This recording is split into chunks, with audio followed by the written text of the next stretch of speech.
Iramdam asigi art and culture gilamda malemda maruina UNESCO da top awangba fidam ningai oiba mafam kaya ama kanduna lakli. Hairiba mafam sing asi kananaba honabada saknairaba oja guru sing kayagi achowa thaudang lawdaba nati. Maramaduna ngasi Mami TV na adonggidamakta puduna lakchariba saknairaba singi oiba thauram asida ngasi ekhogi guest oina lengshinduna leijariba oja mayamda sak amutang takchagi. Ekhogi Sankitanda Thoidok Hendongna Saknairaba Jawaharlal Nehru Manipur Dance Academy da Oja Wena Pupiriba Ngasi Oja Nongmaithem Upendro Singh Lengshinduna Leire Taram Nok Churi Ojabo Tagasuri Ojagi Akoi Sak Takchanabagi Tanja Adu Akoi Mamutana Mayamda Tambinabagi Damakta Ojadagi Equine Kangjaningi Basi Thoidok Hendongna Ojagi Mingdi Mayamna Dumluina Tanar Bangaktane Koigi Ojagi Leifam Amadi Ima Babagi Mingsu Mayamda Haifetang Mayamda Tambiram Naba Ojada Hajari I Soman Tera Sapam Mera no my team like guy no my Popi Pavungina no my team Prem Kumar Singh Aduga Ai Popi Imana Ras Kumari no my team Ombi Sanatombi Devi Koje which is now Koipuna Tarukni Aduga Nupamanga Nupi Ama Adu Koi Senupi Ama Katani Lunama Huji Akui Sinao Manga Moxe Adu Marak Sreda Horen a Penjerake Pamanga the Amadi Lake the Miaura Aduna Huji Akoi Hariba Mapamasida no my Temeka Sida I Lizeri Oja Akoi Yum Pambiramani na Kanje Hoja Ado Icha di Kayamuk Chubirabano Habitang Mayam the Kangan Biram Silja I Yum Panjare I gi Loinabi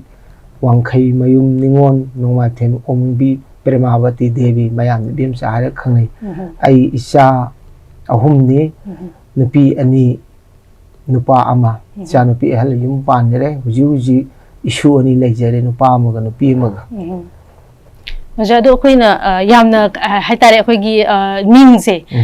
Oja Upendro Habisidagi Hatarequa Mayam Hin Toina Hin Kanabasi Bubi and Taze Sumoza Sigi Batansi the Mingze Kamina Toroga Bubi and Mayam Sakana given Habdo Tongatambira Mayam I Kugi Imung Manu Adegi Ai Pabunje Matamdu SSB Inspector on a pool Adel Mana Matamdu the Bobby and Yamushina Kobiba, Upendro Zina Lai, Maming had the certificate and Upendro Zina Dum Lajava, Bobizina do I have my young Levaki Shevat of your opposition, Bobby, Hina, Dum Sapi, and Mayam Shibidana, Jujic. Kogi, my tagi oina di Mingze, any Dum Sutona, Mayam and Shiba, Bamasudum Mayamna, Yamnunga Zatabada, other. Ojagi Hogi Nut the Sankintangi Lamsida, Janjalak Base, Koi Yamna Pickling I the Janjan Birakra, at the Warimati and Tonga Tambi. I a Kogi relative, a Kogi relation, a Kogi no my team, Huji, a Koi any Nigeria, Sideda, Idho Malayame, Punjeremy High, Tomoko High. I did Matu the Kanam the Toratre. The day is Shumbasia, I Angang Ida, Shum. Class 3-4 tami haida ai uncle lama koi pagong gi manau pa se koi martial arts tawi akoi sangoi sidaida martial arts tawu mo tamje sum angang oiram ni sum yawning mo khoning mo tawu do dum yengna khotan tawro kona thangda martial art ki je ai hanba yan hanba hariba art ki khongji da khongda ba se martial arts ni hal halle adu loina na hariba se sum honarakpada ai Kara Honoram Bazidagi Matung I Gawada, so Upasapada Kayumba, Koi danger Mahaitarako, Toki a martial arts, Tokibane, Adu Luna, Koi Sum Tauropasina, a Koi Ido, a guy Doje, Mashi, a Koi Sapum Sekara, Kan Mahaitarako, Mayam Sing had me Pata Haitarako, I don't know, I gabo Shiga, I Idojina. Quiggy, can you I say, and Nam from Mopan, Palm and I only some takwa. I do around I do like the Ningbus, I don't palm zere. Do Matuni, those in a ꯐꯩꯖꯣꯝ ꯊꯤꯜꯂꯛꯇꯅ ꯑꯗꯩ ꯄꯨꯡꯌꯥ ꯊꯤꯜꯂꯛꯇꯅ ꯍꯥꯏꯅ ꯏꯙꯧꯁꯤ ꯂꯩꯔꯤꯉꯩꯗ ꯏꯙꯧꯒꯤ ꯃꯤꯡꯁꯦ ꯅꯤꯙꯤꯕꯣꯟ ꯁꯅꯥ ꯀꯧꯋꯦ ꯑꯩꯈꯣꯏꯒꯤ ꯍꯧꯖꯤꯛ ꯍꯧꯖꯤꯛ ꯗꯥꯟꯁ ꯑꯦꯀꯥꯗꯃꯤꯗ ꯄ꯭ꯔꯗꯛꯁꯟ ꯌꯨꯅꯤꯠꯀꯤ ꯃꯃꯥꯡꯗ ꯈꯤꯜꯂꯤꯕ ꯑꯩꯈꯣꯏꯒꯤ ꯃꯥꯝꯁꯤ ꯄꯤꯌꯣ ꯒꯣꯄꯥꯜ ꯁꯅꯥꯁꯦ ꯁꯤꯕꯨ ꯄꯣꯛꯄꯤꯕ ꯏꯙꯧꯁꯤꯒ ꯑꯩꯒꯤ ꯏꯃꯥ ꯄꯣꯛꯄ ꯏꯙꯧꯁꯤꯒ ꯍꯦꯛ ꯊꯪꯅꯕ ꯃꯆꯤꯟ ꯃꯅꯥꯎꯅꯤ ꯑꯗꯨꯅ ꯑꯗꯨꯃꯥꯏꯅ ꯃꯔꯤ ꯁꯨꯝ ꯂꯩꯔꯛꯄꯗꯒꯤ ꯁꯨꯝ ꯍꯥꯏꯔꯤꯕꯁꯤꯗꯒꯤ ꯇꯧꯔꯛꯑꯦ ꯇꯧꯔꯕ ꯃꯇꯨꯡꯁꯤꯗꯩꯗ ꯑꯩꯅ ꯁꯨꯝ ꯄꯥꯝꯖꯕꯁꯤꯗ ꯑꯩꯈꯣꯏꯒꯤ ꯄꯨꯡꯁꯦ ꯑꯃꯨꯛ ꯑꯩ ꯏꯃꯥꯟꯅꯕ ꯈꯔ ꯊꯦꯡꯅꯗꯅ ꯄꯨꯡꯁꯦ ꯇꯝꯃꯦ ꯇꯝꯃꯤꯕꯁꯤꯅ ꯑꯩꯈꯣꯏꯒꯤ ꯊꯥꯡꯒꯥꯕꯝ ꯃꯄꯥꯟꯗ ꯂꯩꯕꯗ ꯃꯤꯡ ꯑꯣꯏꯅ ꯑꯣꯖꯥꯗꯨ ꯒꯨꯔꯨꯗꯦꯕꯗꯨ ꯂꯩꯈꯤꯗ꯭ꯔꯦ ꯑꯗꯨ ꯑꯩꯈꯣꯏꯒꯤ ꯍꯥꯏꯔꯤꯕ ꯅꯠꯇ ꯁꯪꯀ꯭ꯔꯤꯇꯟ ꯇꯧꯖꯔꯤꯕ ꯑꯩꯈꯣꯏꯁꯤꯅ ꯑꯣꯖꯥꯒꯤ ꯃꯤꯡꯁꯦ ꯑꯩꯈꯣꯏ ꯀꯌꯥ ꯄꯟꯅꯗꯦ ꯄꯟꯕꯗ ꯑꯩꯈꯣꯏꯒꯤ ꯗꯣꯁ ꯅꯠꯇꯕ ꯉꯁꯥꯏꯒꯤ ꯀꯔꯤ ꯍꯥꯏꯅꯤ ꯅꯨꯡꯉꯥꯏꯖꯗꯕ ꯍꯥꯏꯕ ꯑꯃꯈꯛ ꯄꯣꯛ ꯂꯩꯖꯅ ꯑꯗꯨꯕꯨ ꯉꯁꯤꯗꯤ ꯄꯟꯖꯔꯒꯦ ꯍꯥꯏꯔꯤꯕ ꯑꯣꯖꯥ ꯃꯨꯛꯇꯥꯁꯤꯡꯁꯤꯗ ꯑꯩꯈꯣꯏ ꯏꯃꯥꯟꯅꯕ ꯍꯧꯖꯤꯛ ꯌꯨꯅꯤꯚꯔꯁꯤꯇꯤꯗ ꯑꯣꯖꯥ ꯑꯣꯏꯔꯤꯕ ꯃꯍꯟꯇ ꯁꯔꯃ ꯐꯤꯂꯝꯒꯁꯨ ꯀꯨꯝꯕꯁꯦ ꯑꯗꯒꯤ ꯂꯣꯀꯦꯜ ꯇꯦꯔꯥꯒꯤ ꯑꯩꯈꯣꯏꯁꯤ ꯄꯨꯜꯂꯒ ꯄꯨꯡ ꯇꯝꯗꯅ ꯈꯣꯠꯇꯅ ꯄꯨꯡ ꯌꯩꯕꯁꯤ ꯇꯧꯗꯅ ꯈꯣꯠꯇꯅ ꯇꯧꯔꯦ ꯑꯗꯨꯅ ꯑꯩꯁꯦ ꯃꯇꯝꯗꯨꯗ ꯏꯁꯥꯁꯤ ꯐꯠꯇꯕꯅꯤꯅ ꯄꯥꯕꯨꯡ ꯍꯣꯏ ꯏꯃꯥ ꯍꯣꯏꯅ ꯄꯨꯡ ꯇꯧꯒꯅꯨ ꯍꯥꯏꯌꯦꯕ ꯑꯩ ꯀꯔꯤ ꯇꯧꯁꯤꯒꯦꯅ ꯑꯗꯨ ꯃꯔꯛꯁꯤꯗ ꯑꯃꯨꯛ ꯖꯒꯣꯏꯁꯦ ꯑꯩꯈꯣꯏꯒꯤ ꯅꯤꯡꯊꯦꯝ ꯄꯨꯈ꯭ꯔꯤ ꯃꯄꯥꯟꯗ ꯂꯩꯕ ꯄꯥꯕꯨꯡ ꯅꯟꯗꯣꯁꯤ ꯑꯩꯈꯣꯏꯒꯤ ꯖꯨꯒꯥꯏ ꯃꯗꯥꯏ ꯁꯥꯕ ꯑꯗꯒꯤ ꯀꯧꯔꯤꯂꯥꯒꯤ ꯃꯄꯥ ꯁꯥꯕꯗ ꯑꯩꯈꯣꯏ ꯄꯥꯕꯨꯡꯁꯤꯁꯨ ꯐꯥꯎꯕꯅꯤ ꯑꯗꯨ ꯄꯥꯕꯨꯡꯁꯤꯗ ꯃꯔꯛꯁꯤꯗꯩꯗ ꯑꯩꯈꯣꯏꯒꯤ ꯄꯥꯕꯨꯡꯁꯤꯗ ꯁꯨꯝ ꯙꯔꯃꯥ ꯅꯨꯡꯃꯥ ꯄꯧꯔꯥꯅꯤꯛꯁꯤ ꯇꯝꯕꯗꯒꯤ ꯏꯅꯦ ꯑꯔꯨꯅꯥꯁꯤꯒ ꯃꯥꯒꯤ ꯔꯥꯒ ꯇꯔꯪꯒ ꯃꯟꯗꯜ ꯍꯥꯏꯗꯅ ꯑꯃ ꯂꯩ ꯑꯗꯩꯗꯨꯗ ꯑꯩꯈꯣꯏꯁꯦ ꯄꯨꯜꯂꯒ ꯖꯒꯣꯏ ꯇꯝꯗꯅ ꯈꯣꯠꯇꯅ ꯖꯒꯣꯏ ꯇꯧꯗꯅ ꯃꯔꯛꯇꯨꯗ ꯑꯃꯨꯛ ꯇꯧꯔꯦꯕ ꯑꯗꯒꯤꯗꯤ ꯈꯔ ꯇꯥꯡꯀꯛꯁꯦ ꯁꯨꯝ ꯑꯇꯩꯁꯨ ꯂꯣꯏꯅꯃꯛ ꯁꯨꯝ ꯇꯠꯁꯦ ꯁꯨꯝ ꯇꯧꯋꯦ ꯑꯗꯩꯗꯨꯗ ꯑꯗꯒꯤ ꯑꯩꯈꯣꯏ ꯂꯥꯏ ꯍꯔꯥꯎꯕ ꯃꯇꯝꯗ ꯑꯩꯈꯣꯏ ꯃꯍꯟꯇ ꯍꯥꯏꯔꯤꯕ ꯀꯩꯅꯣꯁꯤꯒ ꯑꯩꯈꯣꯏꯅꯤꯁꯦ ꯁꯨꯝ ꯆꯠꯃꯤꯟꯅꯗ ꯖꯒꯣꯏꯒꯤ ꯏꯁꯩꯒ ꯇꯧꯕ ꯁꯨꯝ ꯇꯧꯁꯤꯗ ꯂꯣꯏꯔꯀꯥꯟꯁꯤꯗ ꯑꯩꯈꯣꯏ ꯅꯣꯡꯃ ꯑꯩ ꯌꯨꯝꯗ ꯍꯜꯂꯛꯀꯥꯟꯁꯤꯗ ꯅꯨꯡꯗꯥꯡ ꯍꯜꯂꯛꯀꯥꯟꯁꯤꯗ ꯑꯩꯈꯣꯏ ꯄꯥꯕꯨꯡ ꯑꯩ ꯄꯣꯛꯄꯤꯕ ꯄꯥꯕꯨꯡꯁꯤꯅ ꯄꯨꯔꯥ ꯆꯪꯁꯤꯜꯂꯛꯑꯒ ꯑꯩꯈꯣꯏ ꯄꯥꯕꯨꯡꯁꯤꯁꯨ ꯂꯩ ꯈꯔ ꯂꯣꯝꯃꯦ ꯑꯩꯁꯨ ꯌꯥꯝ ꯀꯟꯅ ꯂꯣꯝꯃꯝꯃꯦ ꯑꯗꯣ ꯍꯧꯖꯤꯛ ꯈꯔ ꯐꯔꯛꯑꯕꯅꯦ ꯑꯗꯩꯗ ꯄꯥꯕꯨꯡꯁꯤꯅ ꯑꯩꯉꯣꯟꯗ ꯃꯨꯟꯅ ꯌꯦꯡꯉ ꯍꯥꯏꯌꯦ ꯅꯪꯑꯅ ꯍꯥꯏꯌꯦ ꯄꯥꯕꯨꯡ ꯀꯩ ꯇꯥꯛꯄꯤꯒꯗꯧꯅꯣ ꯍꯥꯏ ꯀꯥꯟꯗ ꯅꯪ ꯑꯣꯜ ꯇ꯭ꯔꯦꯜ ꯃꯁꯇꯔ ꯑꯣꯐ ꯅꯜ ꯑꯗꯨ ꯈꯪꯕ꯭ꯔꯥꯅ ꯄꯥꯕꯨꯡꯁꯤꯅ ꯇꯥꯛꯄꯤꯌꯦꯕ ꯑꯩꯅ ꯉꯥꯡ ꯑꯅ ꯍꯥꯏꯔꯦ ꯑꯗꯨ ꯈꯛꯇꯪ ꯍꯥꯏꯕꯤꯔꯝꯃꯦ ꯑꯗꯩ ꯄꯥꯕꯨꯡꯅ ꯍꯥꯏꯔꯝꯕꯗꯨꯗ ꯑꯩꯍꯥꯛꯁꯦ ꯌꯥꯝ ꯀꯨꯞꯅ ꯈꯟꯊꯔꯕ ꯃꯇꯨꯡꯁꯤꯗ ꯄꯨꯡꯁꯨ ꯇꯧꯔꯤ ꯏꯁꯩꯁꯨ ꯇꯧꯔꯤ ꯖꯒꯣꯏꯁꯨ ꯇꯧꯔꯦ ꯀꯔꯤꯅ ꯇꯧꯐꯝ ꯈꯪꯗꯕꯤꯗ ꯑꯗꯨ ꯄꯥꯕꯨꯡꯒꯤ ꯄꯥꯎꯇꯥꯛꯇꯨꯒꯤ ꯃꯇꯨꯡ ꯏꯟꯅ ꯑꯩꯁꯦ ꯅꯣꯡꯉꯥꯜꯂꯒ ꯁꯌꯥꯡꯗ ꯑꯩꯒꯥꯅ ꯀꯧꯏ ꯗꯦꯕꯀꯤꯁꯣꯔ ꯀꯧꯏ ꯑꯩꯒꯥꯁꯤꯒ ꯂꯣꯏꯅꯔꯒ ꯑꯩꯈꯣꯏꯒꯤ ꯀꯣꯏꯔꯦꯡꯒꯩ ꯃꯅꯤꯡꯂꯣꯝꯗ ꯁꯨꯝ ꯆꯠꯂ ꯀꯣꯏꯔꯦꯡꯒꯩ ꯆꯤꯡꯒꯣꯟꯁꯦ ꯂꯥꯟꯊꯣꯛꯑꯒ ꯈꯥꯃꯜ ꯑꯃ ꯂꯩꯕꯗꯨꯗ ꯒꯨꯔꯨꯗꯦꯕꯁꯦ ꯃꯤꯡ ꯑꯣꯏꯅ ꯄꯟꯖꯔꯒꯦ ꯉꯥꯛꯄꯤꯒꯅꯤ ꯒꯨꯔꯨꯗꯦꯕ ꯈꯥꯃꯜ ꯏꯕꯨꯇꯣꯜ ꯍꯥꯏꯕꯁꯤꯗꯩꯗ ꯑꯩꯒꯥꯁꯤꯒ ꯆꯠꯃꯤꯟꯅꯔꯒ ꯑꯗꯨꯃꯥꯏꯅ ꯇꯧꯔꯒ ꯑꯩꯒꯤ ꯑꯍꯥꯟꯕ ꯑꯗꯤ ꯒꯨꯔꯨꯁꯦ ꯈꯥꯃꯜꯒꯤ ꯑꯣꯖꯥ ꯑꯩ ꯃꯇꯝꯗꯨꯗ ꯑꯣꯖꯥ ꯀꯧꯍꯟꯗꯦ ꯑꯩ ꯃꯆꯥ ꯑꯇꯣꯝꯕꯅꯦ ꯍꯥꯏꯅ ꯌꯥꯝ ꯂꯨꯅ ꯇꯧꯕꯤ ꯃꯔꯝ ꯕꯥꯖꯤ ꯀꯧꯅ ꯑꯩꯁꯦ ꯕꯥꯖꯤ ꯑꯗꯨꯝ ꯀꯧꯋꯦ ꯑꯗꯨ ꯕꯥꯖꯤꯒꯤ ꯅꯥꯛꯇ ꯂꯩꯔꯒ ꯆꯍꯤ 1.5 ꯂꯩꯔꯝꯃꯒ ꯑꯗꯨꯝ ꯕꯥꯖꯤꯁꯨ ꯑꯗꯨꯝ ꯑꯍꯜ ꯑꯣꯏꯔꯛꯄꯅꯤꯅ ꯑꯗꯨꯝ ꯁꯪꯁꯥꯔ ꯊꯥꯗꯣꯛꯇꯨꯅ ꯆꯠꯈ꯭ꯔꯦ ꯑꯗꯨꯒꯤ ꯃꯇꯨꯡꯗ ꯊꯥ 2-3 ꯂꯩꯔꯝꯃꯒ ꯑꯩꯁꯦ ꯂꯥꯛꯑꯦ ꯂꯥꯛꯑꯒ ꯌꯨꯝꯗ ꯍꯦꯛ ꯍꯜꯂꯛꯄꯗꯒꯤ ꯃꯇꯝꯗꯨꯗ ꯃꯔꯛꯁꯤꯗꯩꯗ ꯁꯤ ꯃꯇꯥꯡꯁꯤꯗꯅꯦ ꯑꯩꯈꯣꯏ ꯍꯧꯖꯤꯛ ꯂꯩꯔꯤꯕ ꯁꯥꯇ꯭ꯔꯤ ꯄꯨꯝꯅꯃꯛ ꯃꯍꯩꯔꯣꯏꯁꯤꯡꯁꯦ ꯑꯩꯅ ꯍꯥꯏꯖꯅꯤꯡꯕꯗꯤ ꯒꯨꯔꯨ ꯍꯥꯏꯕꯁꯤ ꯂꯥꯏꯔꯤꯛ ꯖꯦꯅꯔꯦꯜꯗ ꯑꯣꯏꯔో ꯑꯗꯩ ꯊꯥꯡꯗ ꯑꯣꯏꯔോ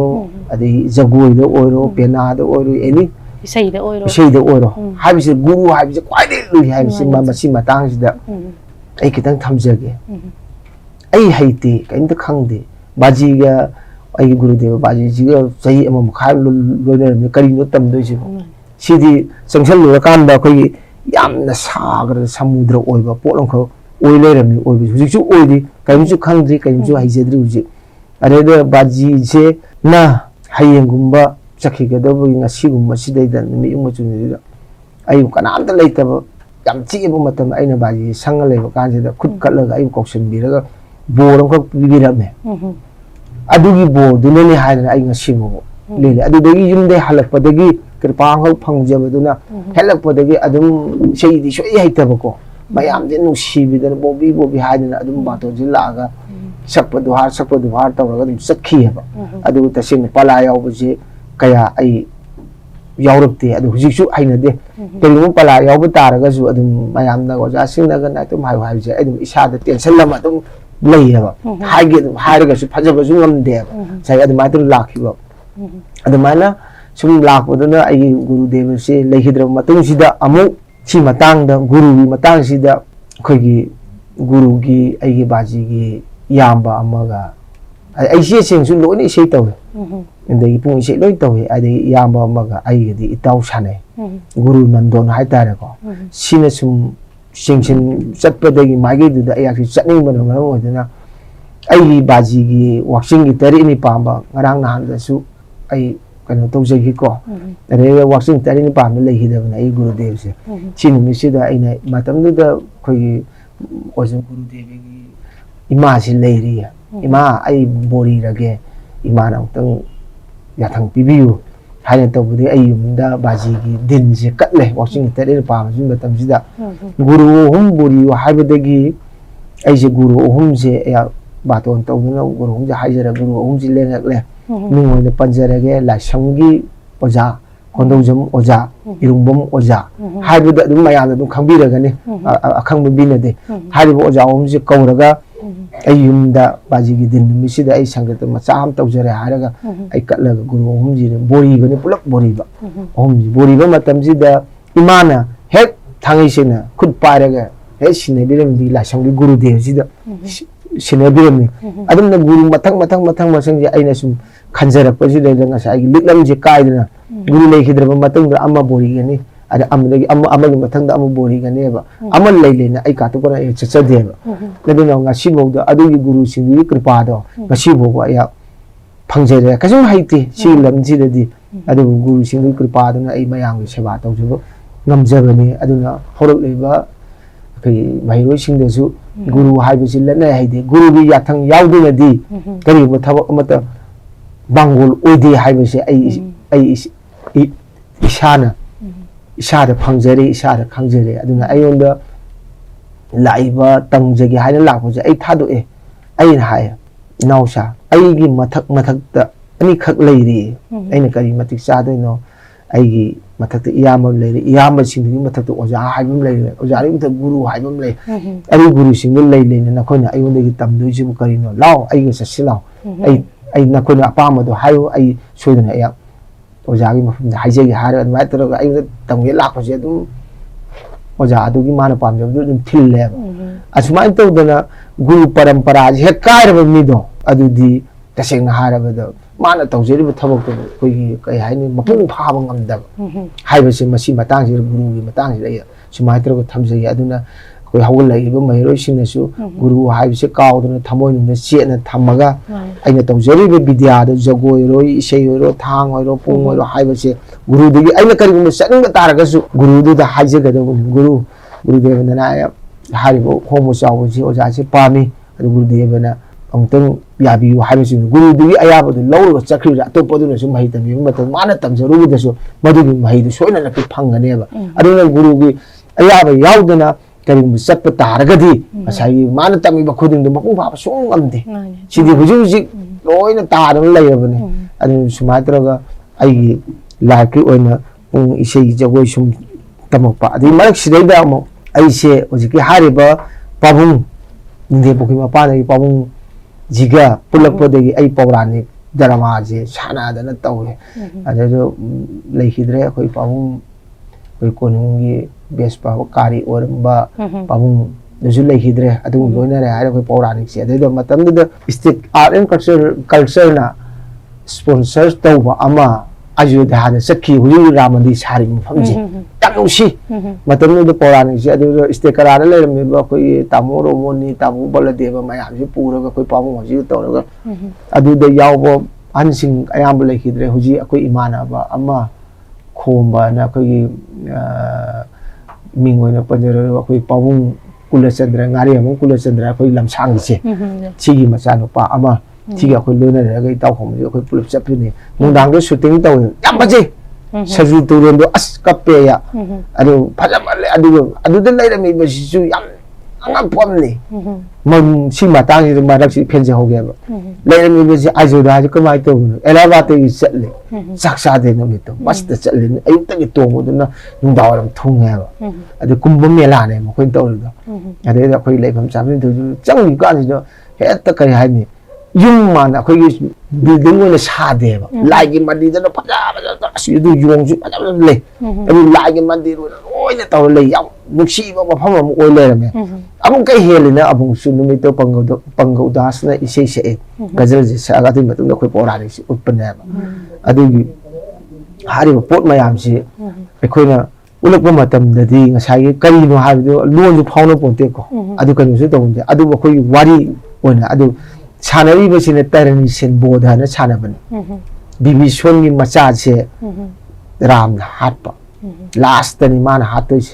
adu ma adu na adu gi potu gi sana matam na khoi sidagi martial art to ba kangu khara pui ba ko adu na ngasai gi khoi to ri ba thabok to paurani oraga su pho oraga paurani oraga su sai potu yam na belu leina yam tau jabani na as pa khara jane jama thana khoi gi hojiki loan di phawna de duga khoi na moi da di utpagi kanom leise karam combine tawraga de masi akoi art se art haibadi ngasai gi mitna sinna khutna khongna haibu pot asida khoi phawdu akoi sing na hai hindi film akoi anga hindi film yengi english film yengi no li khambodi makoi na tawri be acting makoi na chatle ba madu mi eng nai du matung khoi adu gi de dum makoi na ju makoi na ju follow dum taw mu ngam me ba advan tawraga tawduna adu matang drama si loi khe si matung da amu khoi gi pabung sana khai bu tum bi ni ma su ta bi ram ga ni na kasha pa lai bi si pabung gi da mu tawduna kakra kok yama na ama taw drama ma drama ma adu gi da mu pabung na mayak si pi da ai sanja pa lo music si ja cha ai ni taw adu drama da ma pabung pha ni lim taw khi adagi khoi gi lilong sa jing de lai ba tamu khogen khoi gi lai khidra ba pabung mingoi ne pal pungi ba nate pabung si gi ma sa no pa ni ma gi da su mu drama jo le bobi nang sumai to ai ji composition di to bi sei sumai to ai pa mi sankirtan de to si tan nu kamai to wa di dem kamai to ma gi da adu short play competition ne adu ko si em de to adu to do adum pasta gi adu matam du da dum aina to je gi ba ra gi ni de pa la ga aina to je gi ba do adu mai to so to si de gi ngasai gi hari ba posya aina hari ba guru devi khaman gi guru deva je masi chatring gi mamang gi wari ni ko ki marak ta na te hari ba sina ai pura sei to ba hai bu dum ma ji khaman sapla si de gi oi gi do ni adu marak tu da di darama nu na karim ta de gi jogoi nu kaim ta adum de yaw dre adu sum to ro po duna ngasi hari ba stage ji yaw ra ga ayaw ju ji sim miyang gi seba to duna amadi Jawahar Nehru Manipur Dance Academy da Guru Kripa dagi Govinda Kripa dagi aina tamjaba aina thijaruba du matung ina guru na chambi dana asida phidang ho ai phamjaba ne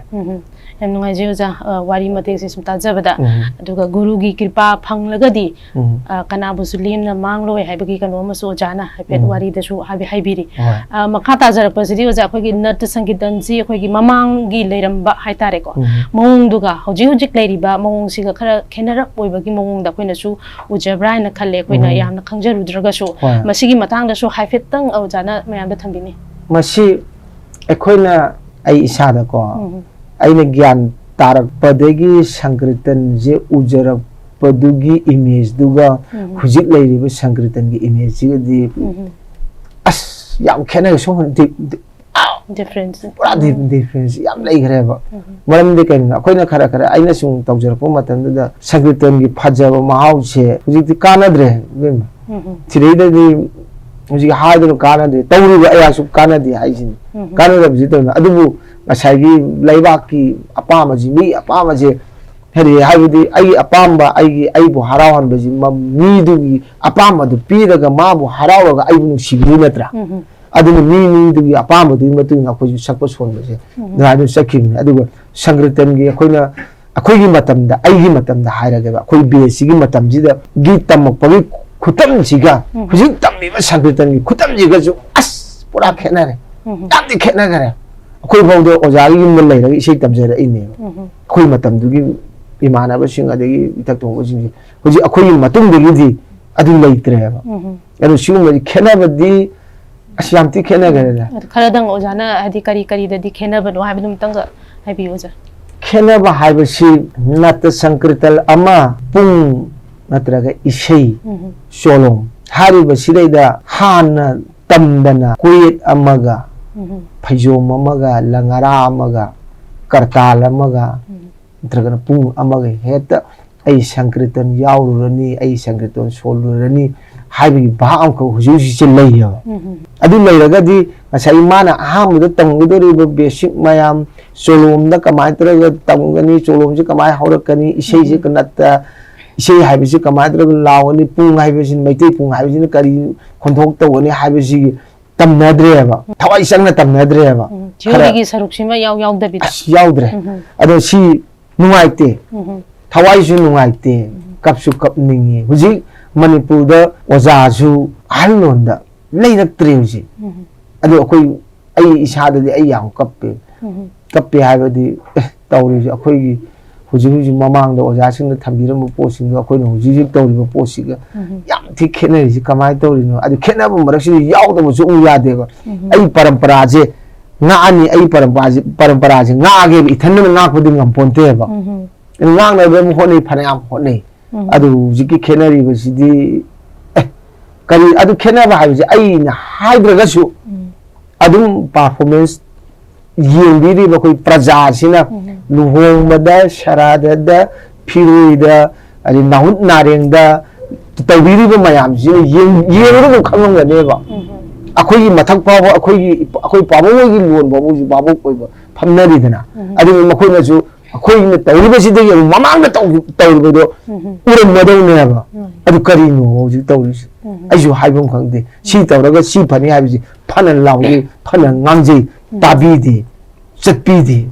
ꯍꯥꯏꯕꯗꯤ ꯁꯦꯡꯅ ꯍꯥꯏꯔꯕꯗ ꯑꯗꯨ ꯁꯤ ꯃꯇꯥꯡꯁꯤꯗ ꯍꯣꯔꯦꯟ ꯑꯃꯈꯛ ꯑꯩꯍꯥꯛ ꯈ꯭ꯋꯥꯏ ꯂꯨꯕ ꯅꯠꯇ ꯁꯪꯀ꯭ꯔꯤꯇꯟ ꯀꯠꯄꯒꯤ ꯀꯥꯟꯅꯕꯁꯨ ꯑꯗꯒꯤ ꯀꯥꯟꯅꯗꯕꯁꯨ ꯑꯗꯒꯤ ꯂꯣꯏꯅꯅ ꯑꯃꯨꯛꯁꯨ ꯈ꯭ꯋꯥꯏꯗꯒꯤ ꯂꯨꯕ ꯁꯪꯀ꯭ꯔꯤꯇꯟ ꯑꯃꯒ ꯑꯩ ꯍꯣꯔꯦꯟ ꯍꯥꯏꯖꯔꯛꯀꯦꯕꯀꯣ ꯑꯗꯨꯅ ꯍꯧꯖꯤꯛ ꯍꯧꯖꯤꯛꯁꯦ ꯇꯝꯕꯒꯤꯗꯁꯨ ꯌꯥꯝ ꯈꯦꯠꯅꯔꯦ ꯑꯗꯨꯗꯒꯤ ꯅꯤꯌꯣꯝꯁꯨ ꯈꯦꯠꯅꯔꯦ ꯑꯩꯅ ꯍꯥꯏꯖꯅꯤꯡꯉꯦ ꯉꯁꯥꯏ ꯀꯣꯌꯦꯠ ꯑꯃ ꯄꯨꯡ ꯑꯃ ꯀꯔꯇꯥꯜ ꯑꯃ ꯑꯗꯒꯤ ꯐꯩꯖꯣꯝ ꯂꯪꯒꯔꯥ ꯁꯦꯠꯂꯒ ꯁꯪꯀ꯭ꯔꯤꯇꯟ ꯌꯥꯎꯒꯅꯤꯗ ꯊꯣꯛꯄꯤꯔꯛꯀꯅꯨꯕ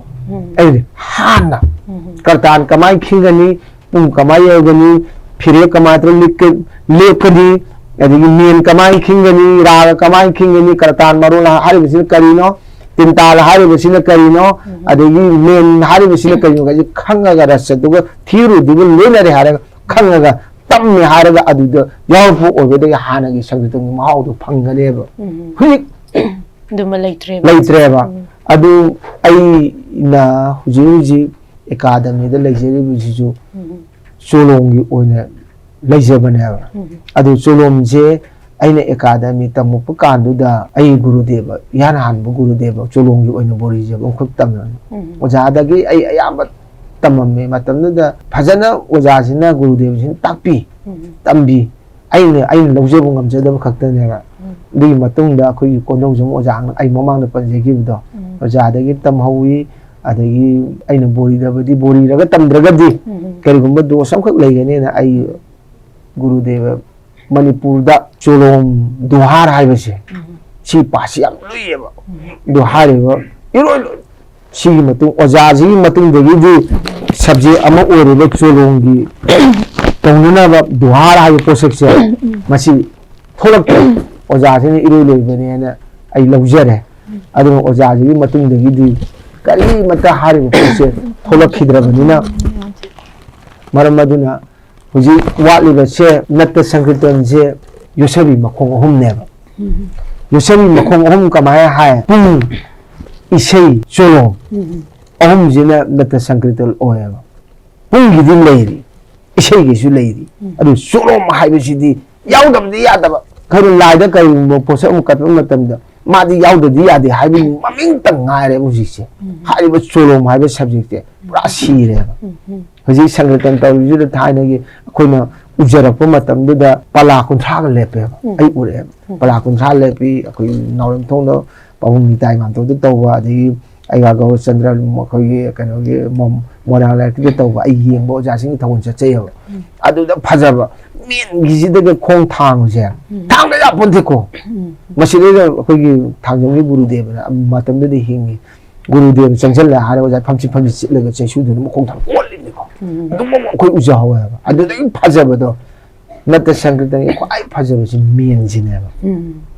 ꯃꯦꯟ ꯍꯥꯏꯁꯦ ꯑꯩꯈꯣꯏ ꯑꯣꯖꯥ ꯀꯃꯥꯏꯅꯗꯤ ꯃꯌꯥꯝꯗ ꯇꯥꯛꯄ ꯌꯥꯏ ꯍꯥꯏꯗꯤ ꯃꯦꯟ ꯍꯥꯏꯁꯦ ꯁꯨꯃꯥꯏꯅ ꯇꯧꯕꯅꯤ ꯍꯥꯏꯕꯗꯨꯃ ꯍꯥꯏꯐꯦꯠꯇꯪ ꯊꯝꯕꯤꯌꯨ ꯃꯦꯟ ꯍꯥꯏꯕ ꯑꯃꯅ ꯃꯦꯟ ꯑꯃꯅ ꯃꯦꯜ ꯍꯥꯏꯕꯅꯦꯕ ꯑꯗꯣ ꯍꯥꯏꯔꯤꯕ ꯄꯣꯠꯁꯛ ꯑꯅꯤꯁꯦ ꯈꯦꯠꯅꯩꯁꯦ ꯏꯪꯂꯤꯁꯀꯤ ꯋꯥꯍꯩꯗꯨ ꯅꯠꯇꯦꯀꯣ ꯍꯥꯏꯔꯤꯕ ꯃꯦꯟ ꯍꯥꯏꯕ ꯄꯣꯠꯁꯤꯗ ꯆꯣꯂꯣꯝꯒꯤ ꯁꯔꯨꯛꯁꯤꯡꯒꯤ ꯃꯦꯟꯁꯤꯗ ꯂꯣꯏ ꯌꯥꯎꯕ ꯑꯗꯨꯗꯒꯤ ꯌꯥꯎꯕꯗꯨꯗꯒꯤ ꯃꯊꯪ ꯇꯥꯟꯆꯞ ꯃꯄꯤ ꯃꯦꯡꯀꯨꯞ ꯑꯗꯒꯤ ꯒꯇꯤ ꯑꯗꯨꯗꯒꯤ ꯍꯥꯏꯔꯤꯕ ꯃꯌꯥꯝꯁꯦ ꯑꯗꯨꯗꯒꯤ ꯍꯥꯏꯔꯤꯕꯁꯤ ꯑꯗꯨꯒ ꯍꯥꯏꯔꯤꯕ ꯃꯦꯟꯁꯦ ꯆꯣꯂꯣꯝ ꯇꯧꯒꯦ ꯅꯠꯇ꯭ꯔꯒꯅ ꯀꯔꯗꯥꯡ ꯍꯥꯏꯕ ꯇꯧꯔꯒꯗꯤ ꯍꯥꯏꯔꯤꯕ ꯃꯦꯟꯁꯤꯗ ꯃꯄꯨ ꯑꯣꯏꯔꯦ ꯍꯥꯏꯔꯦ ꯃꯦꯟꯒꯤ ꯀꯇꯥꯟ ꯈꯤꯡꯊꯕꯗꯩꯅ ꯈꯦꯠꯀꯠꯄꯗꯩꯅ ꯈꯦꯠꯊꯕꯗꯩꯅ ꯍꯥꯏꯔꯤꯕ ꯑꯗꯒꯤ ꯁꯥꯛꯊꯤ ꯁꯥꯅꯣꯝꯁꯦ ꯃꯁꯤ ꯇꯧꯔꯕ ꯄꯨꯔꯥ ꯍꯩꯔꯕ ꯃꯇꯝꯗ ꯆꯣꯂꯣꯝ ꯄꯥꯟꯕꯗ ꯑꯦꯄ꯭ꯂꯥꯏ ꯇꯧꯕꯗ ꯌꯥꯝ ꯂꯥꯏꯑꯕ ꯑꯗꯣ ꯍꯧꯖꯤꯛꯇꯤ ꯃꯗꯨꯗꯣ ꯁꯨꯗꯝ ꯇꯝꯅꯗ꯭ꯔꯦ ꯑꯩꯅ ꯉꯁꯥꯏ ꯍꯥꯏꯖꯩꯗꯨꯅꯤ ꯀꯇꯥꯜ ꯑꯃ ꯄꯥꯏꯔꯒ ꯀꯣꯌꯦꯜ ꯑꯃ ꯄꯥꯏꯔꯒ ꯑꯗꯒꯤ ꯐꯩꯖꯣꯝ ꯄꯥꯏꯔꯒ ꯄꯨꯡ ꯄꯥꯏꯔꯒ ꯍꯦꯛꯇ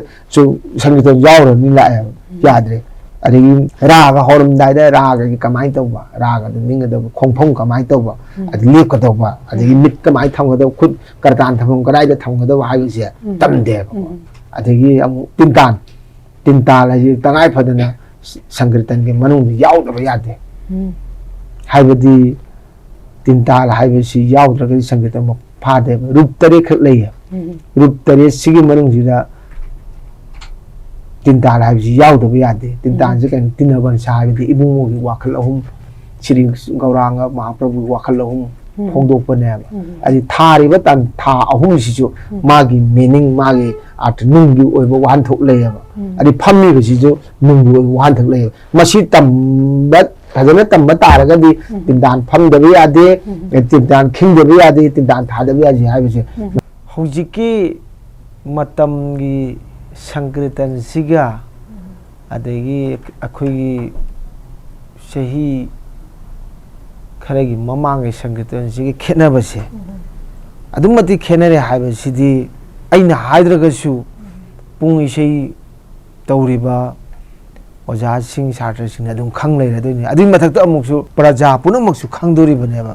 ꯈꯪꯅ ꯁꯣꯏꯔꯦ ꯈꯪꯅ ꯑꯗꯨꯝ ꯂꯝꯕꯤꯁꯦ ꯑꯗꯨꯝ ꯍꯧꯖꯤꯛ ꯊꯥꯡꯖꯤꯜꯂꯦꯕ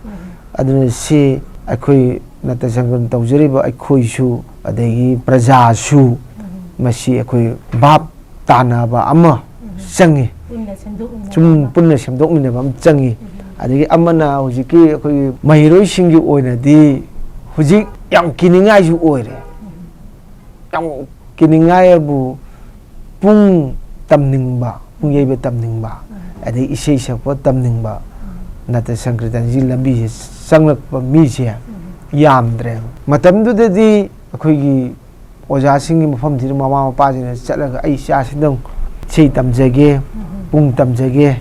ꯒꯨꯔꯨꯒꯤ ꯑꯌꯥꯕ ꯑꯃꯇꯪ ꯄꯤꯕꯤꯌꯨ ꯍꯥꯏꯗꯅ ꯑꯗꯨꯃꯥꯏꯅ ꯆꯠꯅꯔꯝꯕꯗꯣ ꯍꯧꯖꯤꯛ ꯑꯝꯇ ꯆꯠꯅꯗ꯭ꯔꯦ ꯍꯧꯖꯤꯛꯇꯤ ꯑꯩꯈꯣꯏꯒꯤ ꯑꯩꯒꯤ ꯌꯨꯝꯁꯤꯗꯁꯨ ꯑꯗꯨꯗꯒꯤ ꯂꯩꯀꯥꯏꯒꯤ ꯑꯣꯏꯔో ꯑꯃꯒꯤ ꯑꯣꯏꯔో ꯇꯧꯔꯛꯄ ꯃꯇꯝꯗꯁꯨ ꯂꯥꯏꯔꯤꯛ ꯖꯦꯅꯦꯔꯦꯜꯁꯤꯗ ꯂꯥꯏꯔꯤꯛꯁꯦ ꯏꯗꯨꯀꯦꯁꯟꯁꯦ ꯁꯤꯅ ꯑꯗꯨ ꯏꯗꯨꯀꯦꯁꯟꯁꯤꯗ ꯆꯪꯉꯒꯁꯨ ꯉꯁꯥꯏꯒꯤ ꯏꯁꯦꯡ ꯁꯦꯡꯅ ꯍꯥꯏꯔꯕꯗ ꯇꯝꯃꯛꯑꯦ 8, 9, 10 ꯊꯥꯒꯗꯣꯔꯦꯕ ꯑꯉꯥꯡꯁꯦ ꯑꯗꯨꯒ ꯉꯁꯥꯏꯒꯤ 10 ꯊꯥꯒꯗꯧꯔꯤꯕ ꯃꯅꯨꯡꯗꯨꯗ ꯉꯁꯥꯏꯒꯤ ꯃꯥꯅ ꯄꯨꯡ ꯇꯝꯃꯦꯕ ꯅꯠꯇ꯭ꯔꯒ ꯏꯁꯩ ꯇꯝꯃꯤ ꯖꯒꯣꯏ ꯇꯝꯃꯤ ꯄꯦꯅꯥ ꯇꯝꯃꯤ ꯑꯗꯨꯒ ꯉꯁꯥꯏ ꯃꯃꯥ ꯃꯄꯥꯁꯤꯅ ꯑꯃꯨꯛꯁꯨ ꯑꯁ ꯑꯩ ꯏꯆꯥꯁꯦ ꯍꯟꯗꯛꯀꯤꯁꯤꯗ ꯃꯥꯏ ꯄꯥꯛꯍꯧꯗ꯭ꯔꯒꯗꯤ ꯌꯥꯗꯕꯅꯤꯅ ꯃꯗꯨꯒꯤ ꯒꯦꯞꯇꯨꯗ ꯑꯃꯨꯛ ꯆꯍꯤ ꯑꯃꯅ ꯍꯥꯏꯔꯁꯦ 1 year ago ꯆꯠꯈ꯭ꯔꯕ ꯃꯇꯝꯁꯤꯗꯩꯗ ꯉꯁꯥꯏꯒꯤ ꯃꯍꯩꯔꯣꯏꯁꯤꯅ ꯃꯥꯒꯤ ꯄꯨꯛꯅꯤꯡꯁꯤꯗꯩꯗ ꯑꯁ ꯑꯩ ꯃꯈꯥꯁꯦ ꯃꯁꯤꯗ ꯆꯪꯉꯔꯣꯏ ꯑꯩ ꯖꯦꯅꯦꯔꯦꯜꯁꯤꯗ ꯑꯩ 11 ꯇꯝꯃꯒ 12 ꯇꯝꯃꯒ ꯑꯩ ꯑꯗꯨꯒꯤ ꯂꯝꯕꯤꯗꯨꯗ ꯆꯠꯂꯒꯦ ꯑꯗꯨꯃꯥꯏꯅ ꯆꯠꯈ꯭ꯔꯒꯦ ꯍꯥꯏꯕ ꯄꯣꯠ ꯑꯃꯈꯛ ꯂꯥꯛꯑꯦꯕ ꯁꯤꯅꯁꯨ ꯑꯌꯥꯝꯕ ꯑꯩꯈꯣꯏꯒꯤ ꯅꯠꯇ ꯁꯪꯀ꯭ꯔꯤꯇꯟꯒꯤ ꯀꯩꯅꯣꯁꯤ ꯀꯂꯥꯁꯤꯗꯁꯨ ꯉꯁꯥꯏꯒꯤ ꯃꯃꯤꯁꯦ ꯁꯨꯝ ꯁꯝꯊꯔꯛꯄꯒꯤ ꯃꯆꯥꯛ ꯑꯃ ꯑꯣꯏꯍꯜꯂꯦ ꯑꯗꯨ ꯑꯣꯖꯥ ꯑꯩꯈꯣꯏꯒꯤ ꯃꯊꯟꯅ ꯑꯩꯈꯣꯏꯒꯤ ꯒꯨꯔꯨꯀꯨꯜꯒꯤ ꯍꯥꯏꯇꯥꯔꯦꯀꯣ ꯑꯗꯨ ꯒꯨꯔꯨ ꯁꯤꯛꯁꯥ ꯄꯔꯥꯒꯤ ꯃꯥꯒꯤ ꯅꯤꯌꯣꯝꯁꯦ ꯁꯤꯁꯨ ꯆꯠꯅꯕꯤꯁꯦ ꯑꯩꯈꯣꯏꯅ ꯃꯥꯡꯓꯜꯂꯛꯑꯦ ꯍꯥꯏꯕꯒꯤ ꯀꯩꯅꯣꯁꯤꯃ ꯑꯩꯈꯣꯏꯅ ꯌꯥꯝꯅ ꯆꯥꯎꯅ ꯈꯨꯗꯝꯁꯦ ꯐꯪꯕ ꯉꯝꯕ꯭ꯔꯥ ꯉꯝꯃꯦ ꯌꯥꯝ ꯊꯤꯅ ꯉꯝꯃꯦ ꯁꯦꯡꯅ ꯑꯩ ꯀꯩꯁꯨ ꯈꯪꯖꯗ꯭ꯔꯤꯕ ꯑꯩꯉꯣꯟꯗ ꯑꯩꯉꯣꯟꯗ ꯒꯨꯔꯨ ꯑꯣꯏꯔꯒꯦ ꯂꯥꯛꯄꯁꯤꯡꯁꯦ ꯑꯌꯥꯝꯕꯅ ꯑꯩꯉꯣꯟꯗ ꯑꯣꯖꯥ ꯀꯧꯍꯟꯗꯦ ꯑꯩꯅ ꯍꯥꯏ ꯑꯩꯉꯣꯟꯗꯒꯤ ꯍꯜꯂꯝꯃꯒꯅ ꯑꯩ ꯇꯥꯃꯣ ꯍꯥꯟꯅ ꯑꯩ ꯀꯧꯖꯒꯦ ꯑꯗꯩ ꯏꯌꯥꯝꯕ ꯍꯥꯏꯅ ꯀꯧꯖꯒꯦ ꯑꯗꯨꯒ ꯑꯩꯒꯤ ꯏꯈꯥ ꯑꯣꯏꯔꯝꯃꯒꯅ ꯅꯪꯅ ꯑꯩꯉꯣꯟꯗ ꯇꯥꯃꯣꯅ ꯀꯧ ꯑꯗꯣ ꯍꯧꯖꯤꯛ ꯑꯩꯒ ꯁꯨꯝ ꯑꯩꯉꯣꯟꯗꯒ ꯕꯣꯔꯤꯡꯗꯒ ꯇꯝꯃꯒ ꯁꯨꯝ ꯅꯥꯝ ꯁꯣꯟꯕ ꯀꯥꯡꯕꯨ ꯇꯥꯃꯣ ꯑꯗꯨꯝ ꯀꯧꯕ ꯌꯥꯎꯔꯤ ꯑꯩꯉꯣꯟꯗ ꯑꯩ ꯄꯥꯝꯁꯨ ꯄꯥꯝꯖꯗꯦ ꯑꯣꯖꯥ ꯍꯥꯏꯕꯗ ꯑꯩꯈꯣꯏ ꯃꯇꯤꯛ ꯆꯥꯖꯗ꯭ꯔꯦꯅ ꯑꯩ ꯏꯁꯥꯅ ꯑꯗꯨꯝ ꯈꯟꯖꯩꯌꯦꯕ ꯑꯩꯅ ꯈꯟꯁꯨ ꯈꯜꯂꯤ ꯍꯧꯖꯤꯛꯃꯛꯁꯨ ꯑꯗꯨꯝ ꯈꯜꯂꯤ ꯑꯩ ꯃꯇꯤꯛ ꯆꯥꯗꯦ ꯇꯉꯥꯏ ꯐꯗꯕꯒꯤ ꯂꯩꯇꯕꯒꯤ ꯇꯧꯕꯅꯤꯀꯣ ꯍꯥꯏꯕꯁꯦ ꯍꯧꯖꯤꯛꯁꯨ ꯑꯩ ꯏꯁꯥꯅ ꯑꯗꯨꯝ ꯈꯟꯖꯔꯤꯑꯕ ꯑꯗꯨꯅ ꯉꯁꯥꯏꯒꯤ ꯍꯥꯏꯔꯤꯕꯁꯤꯗꯩꯗ ꯒꯨꯔꯨꯀꯨꯜꯒꯤꯁꯤꯗ ꯃꯇꯝꯗꯨꯗ ꯑꯩꯈꯣꯏꯒꯤ ꯃꯈꯥꯗ ꯇꯝꯃꯛꯄꯁꯤꯕꯨ ꯑꯣꯖꯥꯒꯤ ꯌꯨꯝꯗ ꯂꯥꯛꯑꯒ ꯀꯩꯅꯣ ꯇꯧꯔꯒ ꯏꯁꯩꯁꯦ ꯇꯝꯕꯤꯗꯅ ꯈꯣꯠꯄꯤꯗꯅ ꯑꯗꯩ ꯑꯩꯈꯣꯏꯒꯤ ꯑꯩꯒꯤ ꯋꯥꯏꯐ ꯑꯩꯒꯤ ꯅꯨꯄꯤꯅꯒꯁꯦ ꯃꯈꯣꯏ ꯑꯉꯥꯡꯁꯤꯡꯒꯤꯁꯦ ꯅꯣꯏ ꯋꯥꯔꯝꯃꯅꯤ ꯑꯗꯨ ꯇꯧꯗꯅ ꯑꯗꯒꯤ ꯑꯣꯖꯥꯒꯤ ꯊꯕꯛ ꯑꯃ ꯇꯧ ꯈꯣꯠꯀꯗꯧꯕ ꯑꯗꯒꯤ ꯂꯩꯗꯅ ꯂꯣꯏꯅꯃꯛ ꯑꯩꯈꯣই ꯆꯥꯃꯤꯟꯅꯗꯅ ꯊꯕꯛ ꯇꯧꯃꯤꯟꯅꯗꯅ ꯑꯗꯨꯝ ꯇꯧꯔꯝꯕꯗꯣ ꯍꯧꯖꯤꯛꯇꯤ ꯑꯝꯇ ꯇꯧꯈꯤꯗ꯭ꯔꯦꯕ ꯑꯗꯨ ꯂꯩꯔꯝꯃꯤ ꯑꯗꯨ ꯉꯁꯥꯏꯒꯤ sida mu yam luba jemu akhoi couple life changdringai yum pandringai matam ji di mkhoi de free am khak oiram ha ba ai ji de leiram ba je ai phajana ai mkhoi yum saraga thambiraga kholaga adum sida ai tam chamina da tamina da khoi pun pun isi lawmina oja gi de chat ko tawram ba do adu matam du ai tawram me huji am ta tawde ba huji se adu gi matam du leiram mi sebo maya ma adu hari ba ngasai mama da ai couple life se hel changi ba de gi di ngasai gi magi subida magi tawadaba thabak imung manungi mayam maintenance mayam tawrokadu ngasai sum tamga leibadi yade sum isi chatbadi yadabani adu man wem kha magi paisa thokna wem kha lambi kha thina ne chatkibaduna maram oduna hujik se phana yamame adu hujik adum ai inakta leiri se hujik lengna sum leiri se ai pharembam itom chana amal le adi iremung gawra chana amal le adu mabani se adum ai da adagi atei kare ibumcha andagi shanti kumar leiramni tawramni adu ma masagi kanana ba masagi kari haidare kenu du phangnare bu sakhiba ngaktane adu yam leiramni ngam hotnagi bu aduna masidadi oja akhoi oja amaga satra amagi mari si shu handarangadra ina khale hanagi aganki mawong sima leitrabani na chana gachima hojiki mawong sida changjalakpa matamdadi asagi oja amasung satra gi mari si shu handarakpra ina akhoi ubata akhoi khanjai masi kadai bokti chungbadori binoja ordo mari je adu ngasai oja duna adagi mahiroi satra duna mabani gi da communication du gap leitana bu hotnaga dawa amana guru ni amana satra ni mahiroi ni adu di mahiroi na tawgada thaba guru na satra amagi mafam da chakada ba haigada ba wangang sanga satra aduna su guru da haigada ba tawgada ba ma adu mahiroi ga satra ga leina bagi mari je karino haibisi khangdragadi satra duna guru khanbada yamna akai ba tawraga guru do so oi guru duna khandraga su monda do so oi ba aduna satra ga mahiroi ga leina na ba ji khangba tai guru duna su khangba tai aduga nushina ba aduga hairi ba guru duna di changa iba sebok to satra do mahiroi do apok ba mana epok se ba macha da hene luna khalle ba adi mahiroi duna su ai hep imai pa leire imai pa de mathang da ai guru dev ji ai ani subani ko haibisi mahiroi duna khalba taraga di mana tawjerum bi tawdori ba tawjeri ba bidya da adu mapung pha ba ngamme aduga hujiki matam si di madu bim takpiri bidu kitang khena ba khara uba phang adu leisu leitre na khalli adu leinana boju hariba aina ngasai mathak ta panjagri ba thatra amna guru gi mafam da chatkadabagi wari liklam du khangba adi guru du di adum khangum gani ha guru singduna adu satra amda aina sumai haraga di adi thaksi kasi kamai ta bi kamai ta bi imai pa da kamai ta bi hallaman u matam da kamai ta bi gani haibu di guru duna tamibam thoe ba khangdaba da aduni akoi hujikse adu hujikse satra ga ken guru gu leina ba se bim takpi ba thaina gi oja du gi akoi mami je numitna oiro light na oiro koi kan toraga ta ba je masi oja du mami du ta le koi ko thu o chatle ba adi kana gu ma oja anga sing wari saram du oja gi me khaide chatli oja gi mamang da moja tong de koi ka khatte adi oja gi karigumba amatang he kanu tawjaba matuna adumati wana khanjere e guru gi adu nabung ji haitare ko ndu ai Manipur manungda khwaidagi pangdaba khwaidagi haitaba mi amadi ai oini na illaweba adubu ngasai guru aina khanjarapda guru singsina kripa bor haitare ko masi yam nungsina pibiyeba adu guru singji ai thamoi amapul lekhideba yakte oja ai charaga chai huru hui oja ai paisa laitre oja khara piu ai adu laitre oja khara piu ai laira kan pi oja aduna ai thamoi masak khangbanina mi thabak yene be yaweba ai da sam guru dev degi ai naga paisa piu na haiba matamda adu guru dev na ai thamoi masak khangbani cho tawjaro aduna sumadraga ai thamoi jina adu ai ngasa hajedo mi do satra satri adi leiriba khalliba mairo singdana adu leireba aduna masi potse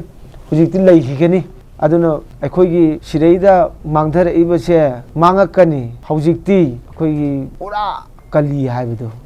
senga majina akhoi isa kana na isa ge kana bu phangadina misi adum loi leireba adu nate adu masi maraksida luri je masini kamain tawraga akhoi mayam je kamain tawraga nata sankirtan mangsil laiba masida aruba suk yamna luraba kali haiba juk asidi ngasai pa mayam nu pullaga popo mioi bane aduna sankirtan je katle haraga sankirtan sida soliba sak soliba mayam ji tajare hari ai pa punu mo to kokko ngamme ana takpiri bane ba adu hariba sankirtan ji soiri basidi yam tina soi gre akhoi ojagi wari makha ka marak than hai tare akhoi ju ujabada luhong hamda su akhoi gi thaina di pala mayam ma tawraga sakpa khotpa se akhoi uramme ada hojiki matam dadi kuna samjan ba haidoira akhoi gi pung ngeiba mai sei sakpa ma tawraga akhoi gi sound system se seasonaraga hai tare madmaina akhoi gi luhong ba se akhoi gi thongdok se kan topa oina samjan da dong oina ui asigi matang dadi ojana kari mot phongdong da mai masi kainone parja gi su nungaina mit ki su kumai oiba ko adubu ngasai hari basi debim tapiri basi deida ngasai gi sankirtan sida luri basi loi ko sankirtan si loi adubu aigi mota kharai henna lusan basang haibadi sankirtan sida karina ngasai shubha biya luhongba haiba possible luba leitre haibadi ni mayam na taba yadu mayam na kainoina khanbiganu ai ngasi khitang ai haijege haibadi masi nipa amaga nupi amaga ahanbagi purbaraga kawai masibu hariba purbaraga je kanan takpibuna haiba matamda sahi samaga manga punsigiba sagol sem idhou mingoina phajarabada ngataba yadabana maram oi haiga kalidamo hariba guru asina purbaraga haibase si sakadawni isu adun si sairengje tambige haidana idhou masamana lai si iraga tambi khara hauram idhou si sonkibadagi tambiba ngamkide adu mensalani adu purbaraga haibadi ahouba haibane ahouba sida soiragadi akhoi nipa adogi kainodu dum soirak tabane maram aduna hariba sankirtan luhong sida kayan lubage haibada jaiganeba haibadi gauragi oiro adegi maitei laina sun chatliba maitei gi laining ji chatpa kangu singi oiro gauragi laining chatpa kangu kistan gi oiro mai gi chanabi du matung ina jaiga haibam leiganeba jaiga se stromuti jaga agni huti jaiga haibadi mai horaga hompirga tobu natteba sankirtan khaktana oiba sankirtan jaiga neba sankirtan ji deida kya lubagi matamda hariba somna kandana jaiga tawriba sankirtan soiriba soidun leiraga somna kanda sai bordugi nupa mayum haitare ko nupi mayum sida kitang nainara si ko nupa mayum duna magi bordugi mangol oinenabagi damakta gi dub di sana lupa nagi phiran nungal tu thari adi jatra tawni adi jatra pubi na koi amal lei ko jatra pubi sida koi pandaba yadre maya panjarage kaimba taba yadaba oraga su adu lokthok piu ko adu hariba sida jatra pubi jemu kun nupa popa ana thinadra adu karigino bor kaina ani dugi mangol oina na natraba adu thire somna kanda adagi khara amachana bida koigi luhongbagi horen bordo kaina ge thongan yor ko mata lafu adigi chu adi khochapu yungna bus yauri ko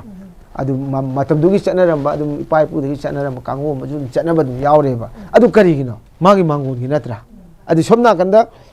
ꯃꯆꯥꯅꯨꯄꯤꯒꯤꯗꯨꯁꯨ ꯃꯥꯡꯒꯣꯟꯅꯦꯕ ꯑꯗꯨꯗꯤ ꯅꯨꯄꯥ ꯅꯨꯄꯤ ꯑꯅꯤꯁꯤꯒꯤ ꯑꯍꯥꯟꯕ ꯄꯨꯔꯕꯔꯥꯒꯗꯤ ꯑꯍꯥꯟꯕ ꯍꯧꯕꯅꯦꯕ ꯑꯍꯥꯟꯕ ꯍꯧꯕꯁꯤꯗꯩꯗ ꯁꯪꯀ꯭ꯔꯤꯇꯟꯅ ꯃꯍꯥꯖꯩꯒꯅꯤꯅ ꯍꯥꯏꯔꯤꯕ ꯃꯍꯥꯖꯩꯒꯗꯨ ꯁꯣꯏꯔꯒꯗꯤ ꯅꯨꯄꯥ ꯅꯨꯄꯤꯗꯨ ꯀꯃꯥꯏꯅ ꯐꯒꯗꯧꯔꯤꯕꯅꯣꯕ ꯐꯝ ꯊꯣꯛꯇꯦ ꯃꯔꯝꯗꯤ ꯀꯩꯅꯣꯗ ꯍꯥꯏꯔꯤꯕꯁꯤꯗ ꯄꯨꯔꯕꯔꯥꯒꯁꯤ ꯁꯣꯏꯔꯦ ꯑꯩꯈꯣꯏꯒꯤ ꯃꯩꯇꯩ ꯑꯩꯈꯣꯏꯒꯤ ꯅꯠꯇ ꯁꯪꯀ꯭ꯔꯤꯇꯟ 하이게 시대이다 상글단 시다 마이테이 시대기 레하우스기 하우키바 상글단네 마름 마두나 하리바 상글단 시 마하제게 하리바 포시 제게들이 쇼이레바 제게 쇼이레베 가마이 쇼이게 거기 레스 홈푸 머리레 레스 홈푸 머리지기 마농 시대이다 홈푸 머리기 땅카이디 까야다 32 콘트라인 톨레라 콘트라니 토이기 땅카이디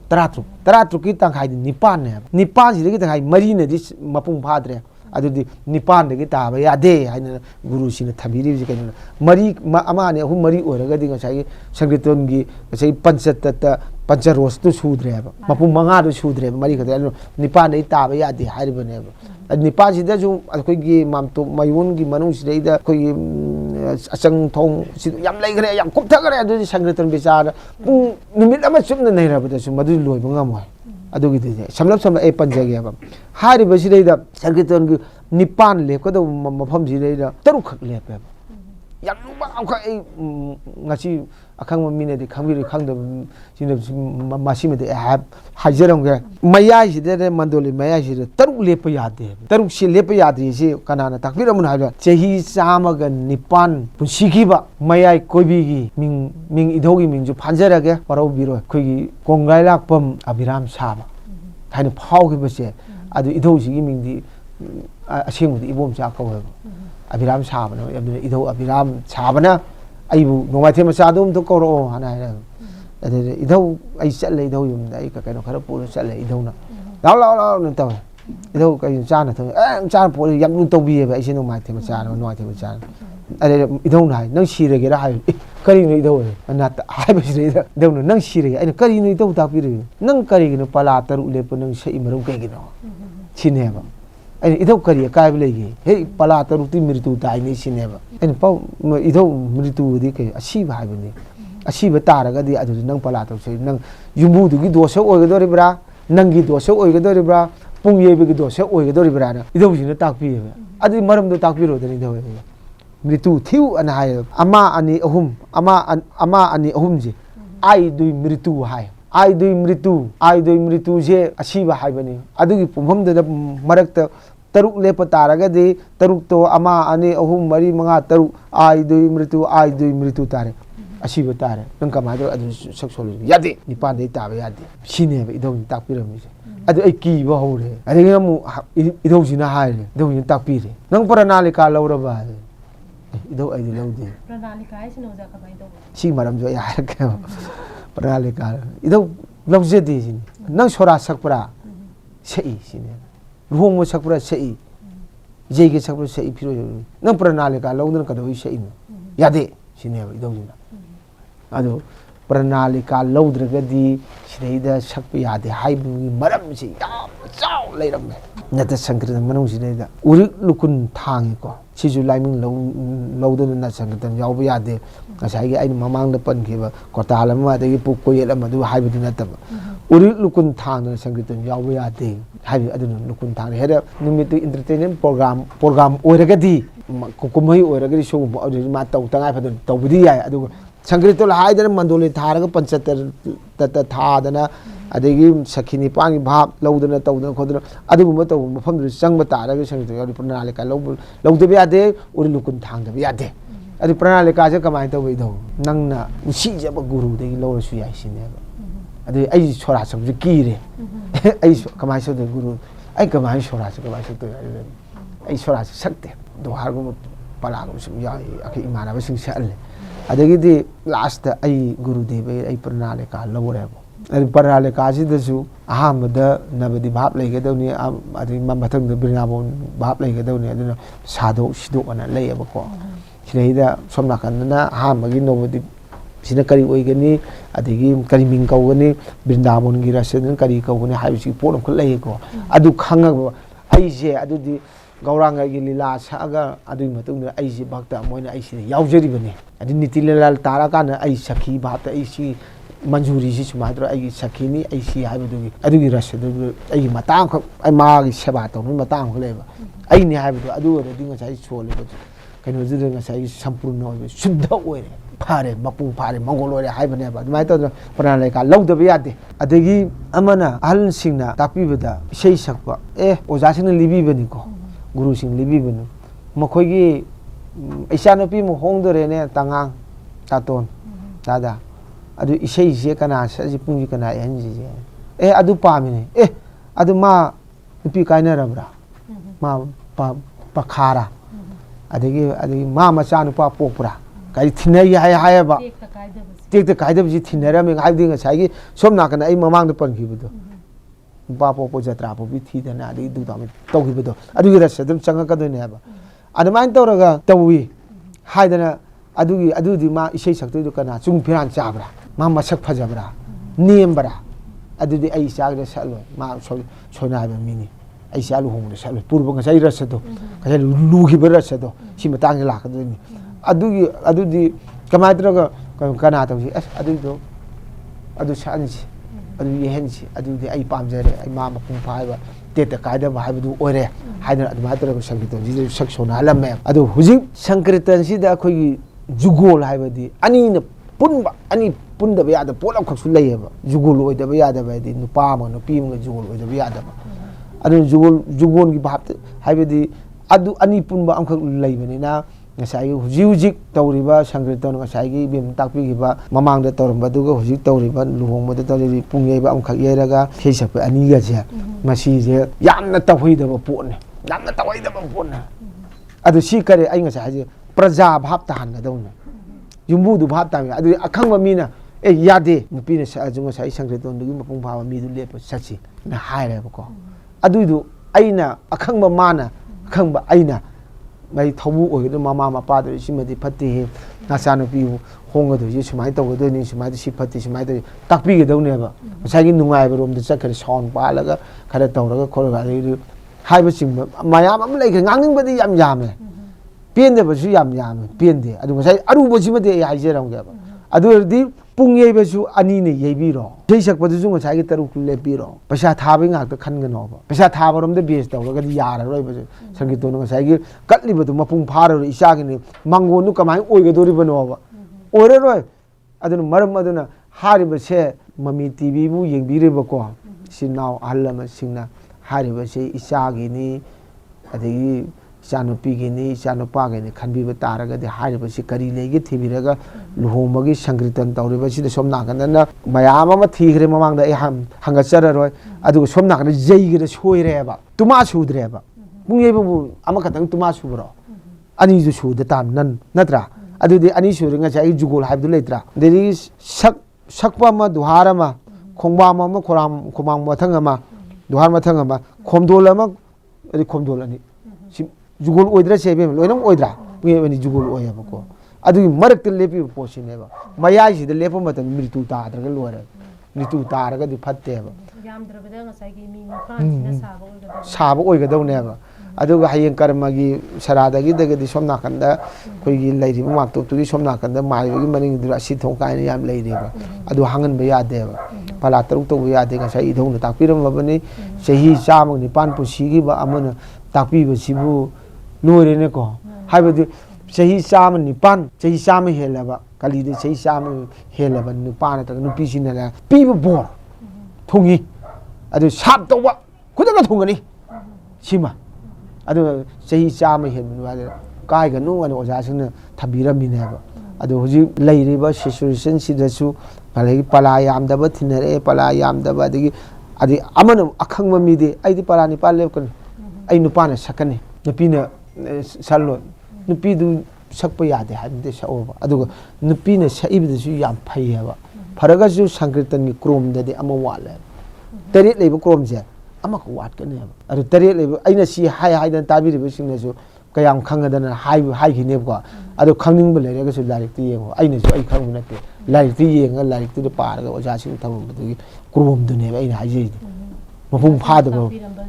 singdu de gi khangobaduna ai mayam da hajebe wani ai ju kai ai khangabra nang khangabra ai khangde ai hajeji ai khangde anu sai ꯊꯝꯕꯤꯔꯤꯕ ꯑꯍꯜ ꯂꯃꯟꯁꯤꯡꯅ ꯊꯝꯕꯤꯔꯤꯕ ꯄꯣꯠꯇꯨꯗꯤ ꯑꯩꯈꯣꯏ ꯂꯤꯛꯂꯝꯗꯨ ꯆꯨꯝꯅ ꯆꯠꯄꯤꯕ ꯇꯥꯔꯒꯗꯤ ꯍꯥꯏꯔꯤꯕꯗꯨꯒꯤ ꯃꯇꯨꯡ ꯏꯟꯅ ꯃꯥꯡꯒꯣꯜ ꯂꯣꯏ ꯑꯣꯏꯒꯅꯤ ꯂꯤꯛꯂꯝꯗ ꯊꯨꯒꯥꯏꯔꯦ ꯍꯧꯖꯤꯛꯃꯛ ꯑꯩ ꯍꯥꯏꯖꯔꯤꯅꯤ ꯁꯨꯚ ꯕꯤꯕꯥ ꯂꯨꯍꯣꯡꯕ ꯁꯤꯗꯒꯤ ꯁꯣꯏꯔꯛꯇꯅ ꯍꯧꯖꯤꯛ ꯂꯩꯕꯥꯛ ꯏꯔꯥꯡ ꯊꯣꯛꯇꯅ ꯏꯀꯥꯏ ꯍꯪꯒꯣꯏꯅ ꯍꯥꯏꯔꯕꯗ ꯅꯨꯄꯥꯅ ꯅꯨꯄꯤ ꯍꯥꯠꯂꯦ ꯅꯨꯄꯤꯅ ꯅꯨꯄꯥ ꯍꯥꯠꯂꯦ ꯑꯗꯨ ꯃꯥꯡꯈ꯭ꯔꯦ ꯃꯑꯣꯡ ꯃꯥꯡꯈ꯭ꯔꯦ ꯅꯨꯄꯥꯗꯨ ꯆꯠꯈ꯭ꯔꯦ ꯍꯥꯏꯔꯤꯕ ꯄꯣꯠꯁꯦ ꯁꯤꯒꯤ ꯌꯩꯒꯁꯤꯗꯒꯤ ꯁꯣꯏꯈꯤꯕꯗꯨꯗꯤ ꯍꯧꯈ꯭ꯔꯦ ꯄꯨꯔꯕꯔꯥꯒꯗꯨꯗ ꯍꯧꯈ꯭ꯔꯦꯕ ꯑꯗꯨꯗꯒꯤꯅꯤ ꯃꯌꯥꯝꯁꯤ ꯁꯣꯏꯊꯔꯛꯏꯕ ꯃꯌꯥꯝꯁꯦ ꯑꯗꯨ ꯑꯣꯏꯕ ꯇꯥꯔꯒꯗꯤ ꯃꯁꯤ ꯂꯨꯍꯣꯡꯕꯒꯤ ꯑꯩꯈꯣꯏꯒꯤ ꯂꯥꯏ ꯍꯥꯛꯇꯛꯇꯒꯤ ꯍꯣꯡꯕꯒꯤ ꯆꯠꯅꯔꯛꯄꯒꯤ ꯂꯨꯍꯣꯡꯕꯒꯤ ꯍꯤꯁꯇ꯭ꯔꯤ ꯑꯃꯈꯛ ꯂꯥꯏꯔꯤꯛ ꯑꯃꯈꯛ ꯂꯩꯌꯦꯕ ꯃꯗꯨ ꯄꯥꯕꯤꯔꯒ ꯂꯣꯏꯅ ꯈꯪꯒꯅꯦꯕ ꯑꯗꯨ ꯁꯤ ꯋꯥꯔꯤꯁꯤꯗꯤ ꯌꯥꯝꯅ ꯁꯥꯡꯈ꯭ꯔꯦ ꯌꯥꯝ ꯅꯩꯅꯔꯨꯔꯁꯨ ꯑꯩꯈꯣꯏꯒꯤ ꯀꯩꯅꯣ ꯇꯧꯕꯗꯤ ꯉꯝꯃꯣꯏ ꯑꯗꯨꯕꯨ ꯑꯩꯅ ꯍꯥꯏꯖꯒꯗꯧꯕꯗꯤ ꯄ꯭ꯔꯖꯥ ꯃꯤꯌꯥꯝꯗ ꯑꯗꯒꯤ ꯅꯥꯝ ꯁꯣꯟꯕꯤꯔꯤꯕ ꯃꯌꯥꯝꯗ ꯀꯔꯤꯒꯨꯝꯕ ꯌꯨꯝꯕꯨꯗꯨꯅ ꯅꯠꯇ꯭ꯔꯒ XYZ ꯀꯔꯤꯒꯨꯝꯕ ꯚꯥꯞ ꯇꯥꯗꯕ ꯂꯩꯔꯒꯁꯨ ꯅꯥꯝ ꯁꯣꯜꯂꯤꯕ ꯑꯩꯈꯣꯏꯅ ꯅꯠꯇ꯭ꯔꯒ ꯑꯩꯈꯣꯏꯒꯤ ꯕꯥꯃꯣꯜ ꯑꯗꯒꯤ ꯂꯩꯗꯅꯀꯣ ꯄ꯭ꯔꯣꯍꯤꯠ ꯑꯗꯒꯤ ꯑꯔꯥꯡ ꯂꯩ ꯁꯤꯅ ꯁꯤꯗꯤ ꯁꯨꯃꯥꯏꯅ ꯇꯧꯕꯤꯒꯗꯕꯅꯤ ꯁꯤꯗꯤ ꯐꯠꯇꯦ ꯏꯆꯥꯒꯤꯅꯤ ꯏꯆꯥꯒꯤ ꯐꯅꯅꯕꯅꯤ ꯑꯗꯨ ꯁꯨꯃꯥꯏꯅ ꯇꯧꯒꯗꯕꯅꯤ ꯍꯥꯏꯗꯤ ꯄꯩꯁꯥꯗ ꯗꯤꯄꯦꯟ ꯇꯧꯔꯒ ꯂꯩꯔꯒꯗꯤ ꯑꯗꯨ ꯑꯣꯏꯔꯗꯤ ꯄꯩꯁꯥꯗ ꯗꯤꯄꯦꯟ ꯇꯧꯔꯒ ꯂꯩꯔꯤ ꯁꯣꯝ ꯅꯥꯀꯟꯗꯅ ꯄꯥꯂꯥ ꯁꯤꯗꯩꯗ ꯋꯥꯍꯩ ꯑꯆꯣꯞꯄ ꯑꯃꯅꯤꯗꯪ ꯍꯥꯏꯖꯔꯒꯦꯕ ꯄꯥꯂꯥꯗꯗꯤ 3 ꯂꯦꯞꯄꯦ ꯄꯩꯁꯥ ꯊꯥꯕ ꯋꯥꯅꯦꯅ 4 ꯂꯦꯞꯄꯦ 6 ꯂꯦꯞꯄꯦ ꯂꯧꯔꯁꯦꯕꯀꯣ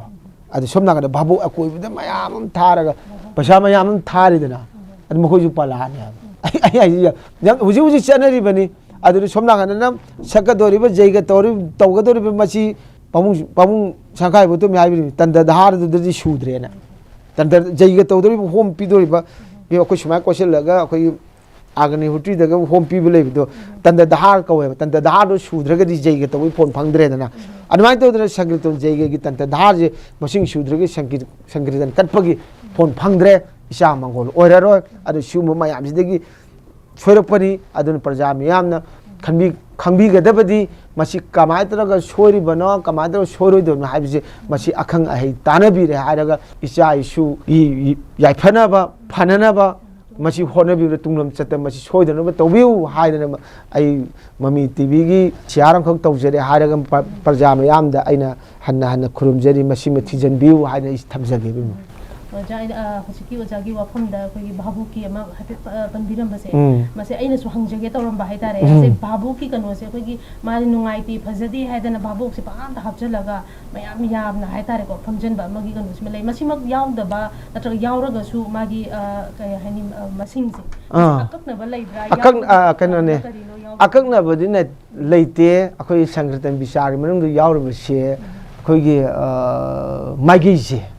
ꯁꯣꯝꯅ ꯁꯤ ꯐꯝꯒꯗꯧꯅꯤ ꯁꯤꯒꯤ ꯀꯩꯅꯣꯁꯤꯅ ꯄꯨꯒꯗꯧꯅꯤ ꯁꯣꯝꯅ ꯅꯤꯡꯊꯧꯒꯣꯝꯁꯤꯅ ꯅꯤꯡꯊꯧꯒꯣꯝꯕꯝꯅꯤ ꯑꯁꯤꯅ ꯃꯍꯥꯔꯥꯅꯤ ꯐꯝꯐꯝꯅꯤ ꯍꯥꯏꯗꯅ ꯂꯩꯔꯤꯕ ꯑꯗꯨꯒ ꯃꯥꯒꯤ ꯂꯩꯐꯝꯁꯦ ꯑꯗꯨꯒ ꯚꯥꯕꯣꯛ ꯃꯀꯣꯛ ꯑꯅ ꯍꯧꯖꯤꯛ ꯆꯠꯅꯔꯤꯕꯁꯤ ꯑꯩ ꯍꯥꯏꯖꯔꯒꯦꯕ ꯑꯗꯨꯒꯤ ꯁꯪꯀꯤꯔꯇꯟ ꯕꯤꯆꯥꯔ ꯑꯗꯨꯝ ꯅꯩꯅꯔꯒꯗꯤ ꯌꯥꯝ ꯁꯥꯡꯗꯣꯛꯈ꯭ꯔꯅꯦꯕ ꯍꯧꯖꯤꯛ ꯆꯠꯅꯔꯤꯕ ꯚꯥꯕꯣꯛ ꯐꯝꯃꯤꯕꯁꯦ ꯚꯥꯕꯣꯛꯁꯤ ꯎꯔꯤꯛ ꯂꯨꯀꯨꯟ ꯁꯤꯗꯕ ꯌꯥꯗꯦ ꯆꯟꯗꯣꯟ ꯐꯖꯅ ꯊꯤꯟꯗꯕ ꯌꯥꯗꯦ ꯆꯟꯗꯣꯟ ꯊꯤꯜꯂꯤꯕꯁꯤꯒꯤ ꯑꯥꯔꯊ ꯌꯥꯝ ꯂꯩ ꯃꯅꯨꯡꯗ ꯑꯗꯨ ꯃꯥ ꯎꯔꯤꯛ ꯂꯨꯀꯨꯟ ꯁꯤꯗꯅ ꯐꯩꯖꯣꯝ ꯁꯦꯠꯂꯒ ꯄꯨꯡꯌꯥ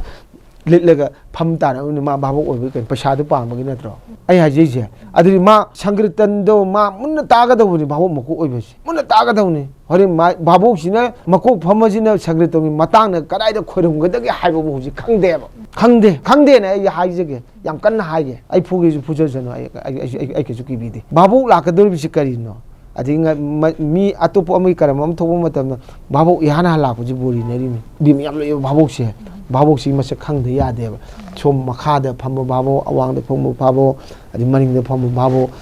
ꯑꯗꯩ ꯃꯃꯥꯡꯗ ꯐꯝꯕ ꯚꯥꯕꯣꯛꯁꯤ ꯃꯁꯛ ꯈꯪꯗꯅ ꯐꯝꯕ ꯌꯥꯏ ꯃꯁꯛ ꯑꯝꯇ ꯈꯪꯗꯦꯕ ꯑꯗꯨꯅ ꯎꯔꯤꯛ ꯂꯨꯀꯨꯟ ꯁꯤꯗꯕ ꯁꯨꯡꯌꯥ ꯌꯥꯗꯦ ꯇꯤꯂꯣꯛ ꯙꯥꯔꯝ ꯑꯩꯈꯣꯏꯒꯤ ꯒꯧꯔꯒꯤ ꯆꯠꯅꯕꯤꯗ ꯒꯧꯔꯒꯤ ꯂꯥꯏꯅꯤꯡ ꯆꯠꯅꯕꯤꯗ ꯇꯤꯂꯣꯛ ꯙꯥꯔꯝ ꯗ꯭ꯋꯥꯗꯁ ꯇꯤꯂꯣꯛ ꯊꯤꯟꯗ ꯌꯥꯗꯦ ꯉꯁꯥꯏꯒꯤ ꯑꯗꯨꯃꯥꯏꯅ ꯑꯩꯅ ꯄ꯭ꯔꯅꯥꯂꯤꯀꯥ ꯂꯧꯈꯤꯕꯗꯣ ꯑꯗꯨꯐꯥꯎ ꯂꯧꯗꯕ ꯌꯥꯗꯕꯒꯤ ꯀꯟꯗꯤꯁꯟ ꯂꯩꯌꯦꯕ ꯑꯗꯨꯅ ꯍꯥꯏꯔꯤꯕꯁꯦ ꯍꯧꯖꯤꯛꯇꯤ ꯄꯨꯡꯇꯧꯗ ꯇꯧꯕ ꯋꯥꯅꯤ ꯑꯗꯨꯅ ꯃꯗꯨꯗꯅ ꯄꯩꯁꯥꯗꯣ ꯇꯤꯡꯈꯠꯇꯅ ꯊꯥꯔꯦ ꯑꯗꯨꯗ ꯊꯥꯒꯗꯧꯕ ꯄꯩꯁꯥꯗꯣ ꯁꯣꯝ ꯅꯥꯀꯟꯗ ꯖꯩꯒ ꯁꯣꯏꯔꯤꯕꯗꯨꯅ ꯄꯂꯥꯗ ꯃꯁꯤꯡꯗꯨ 2ꯗꯪ ꯍꯥꯞꯀꯠꯂꯒ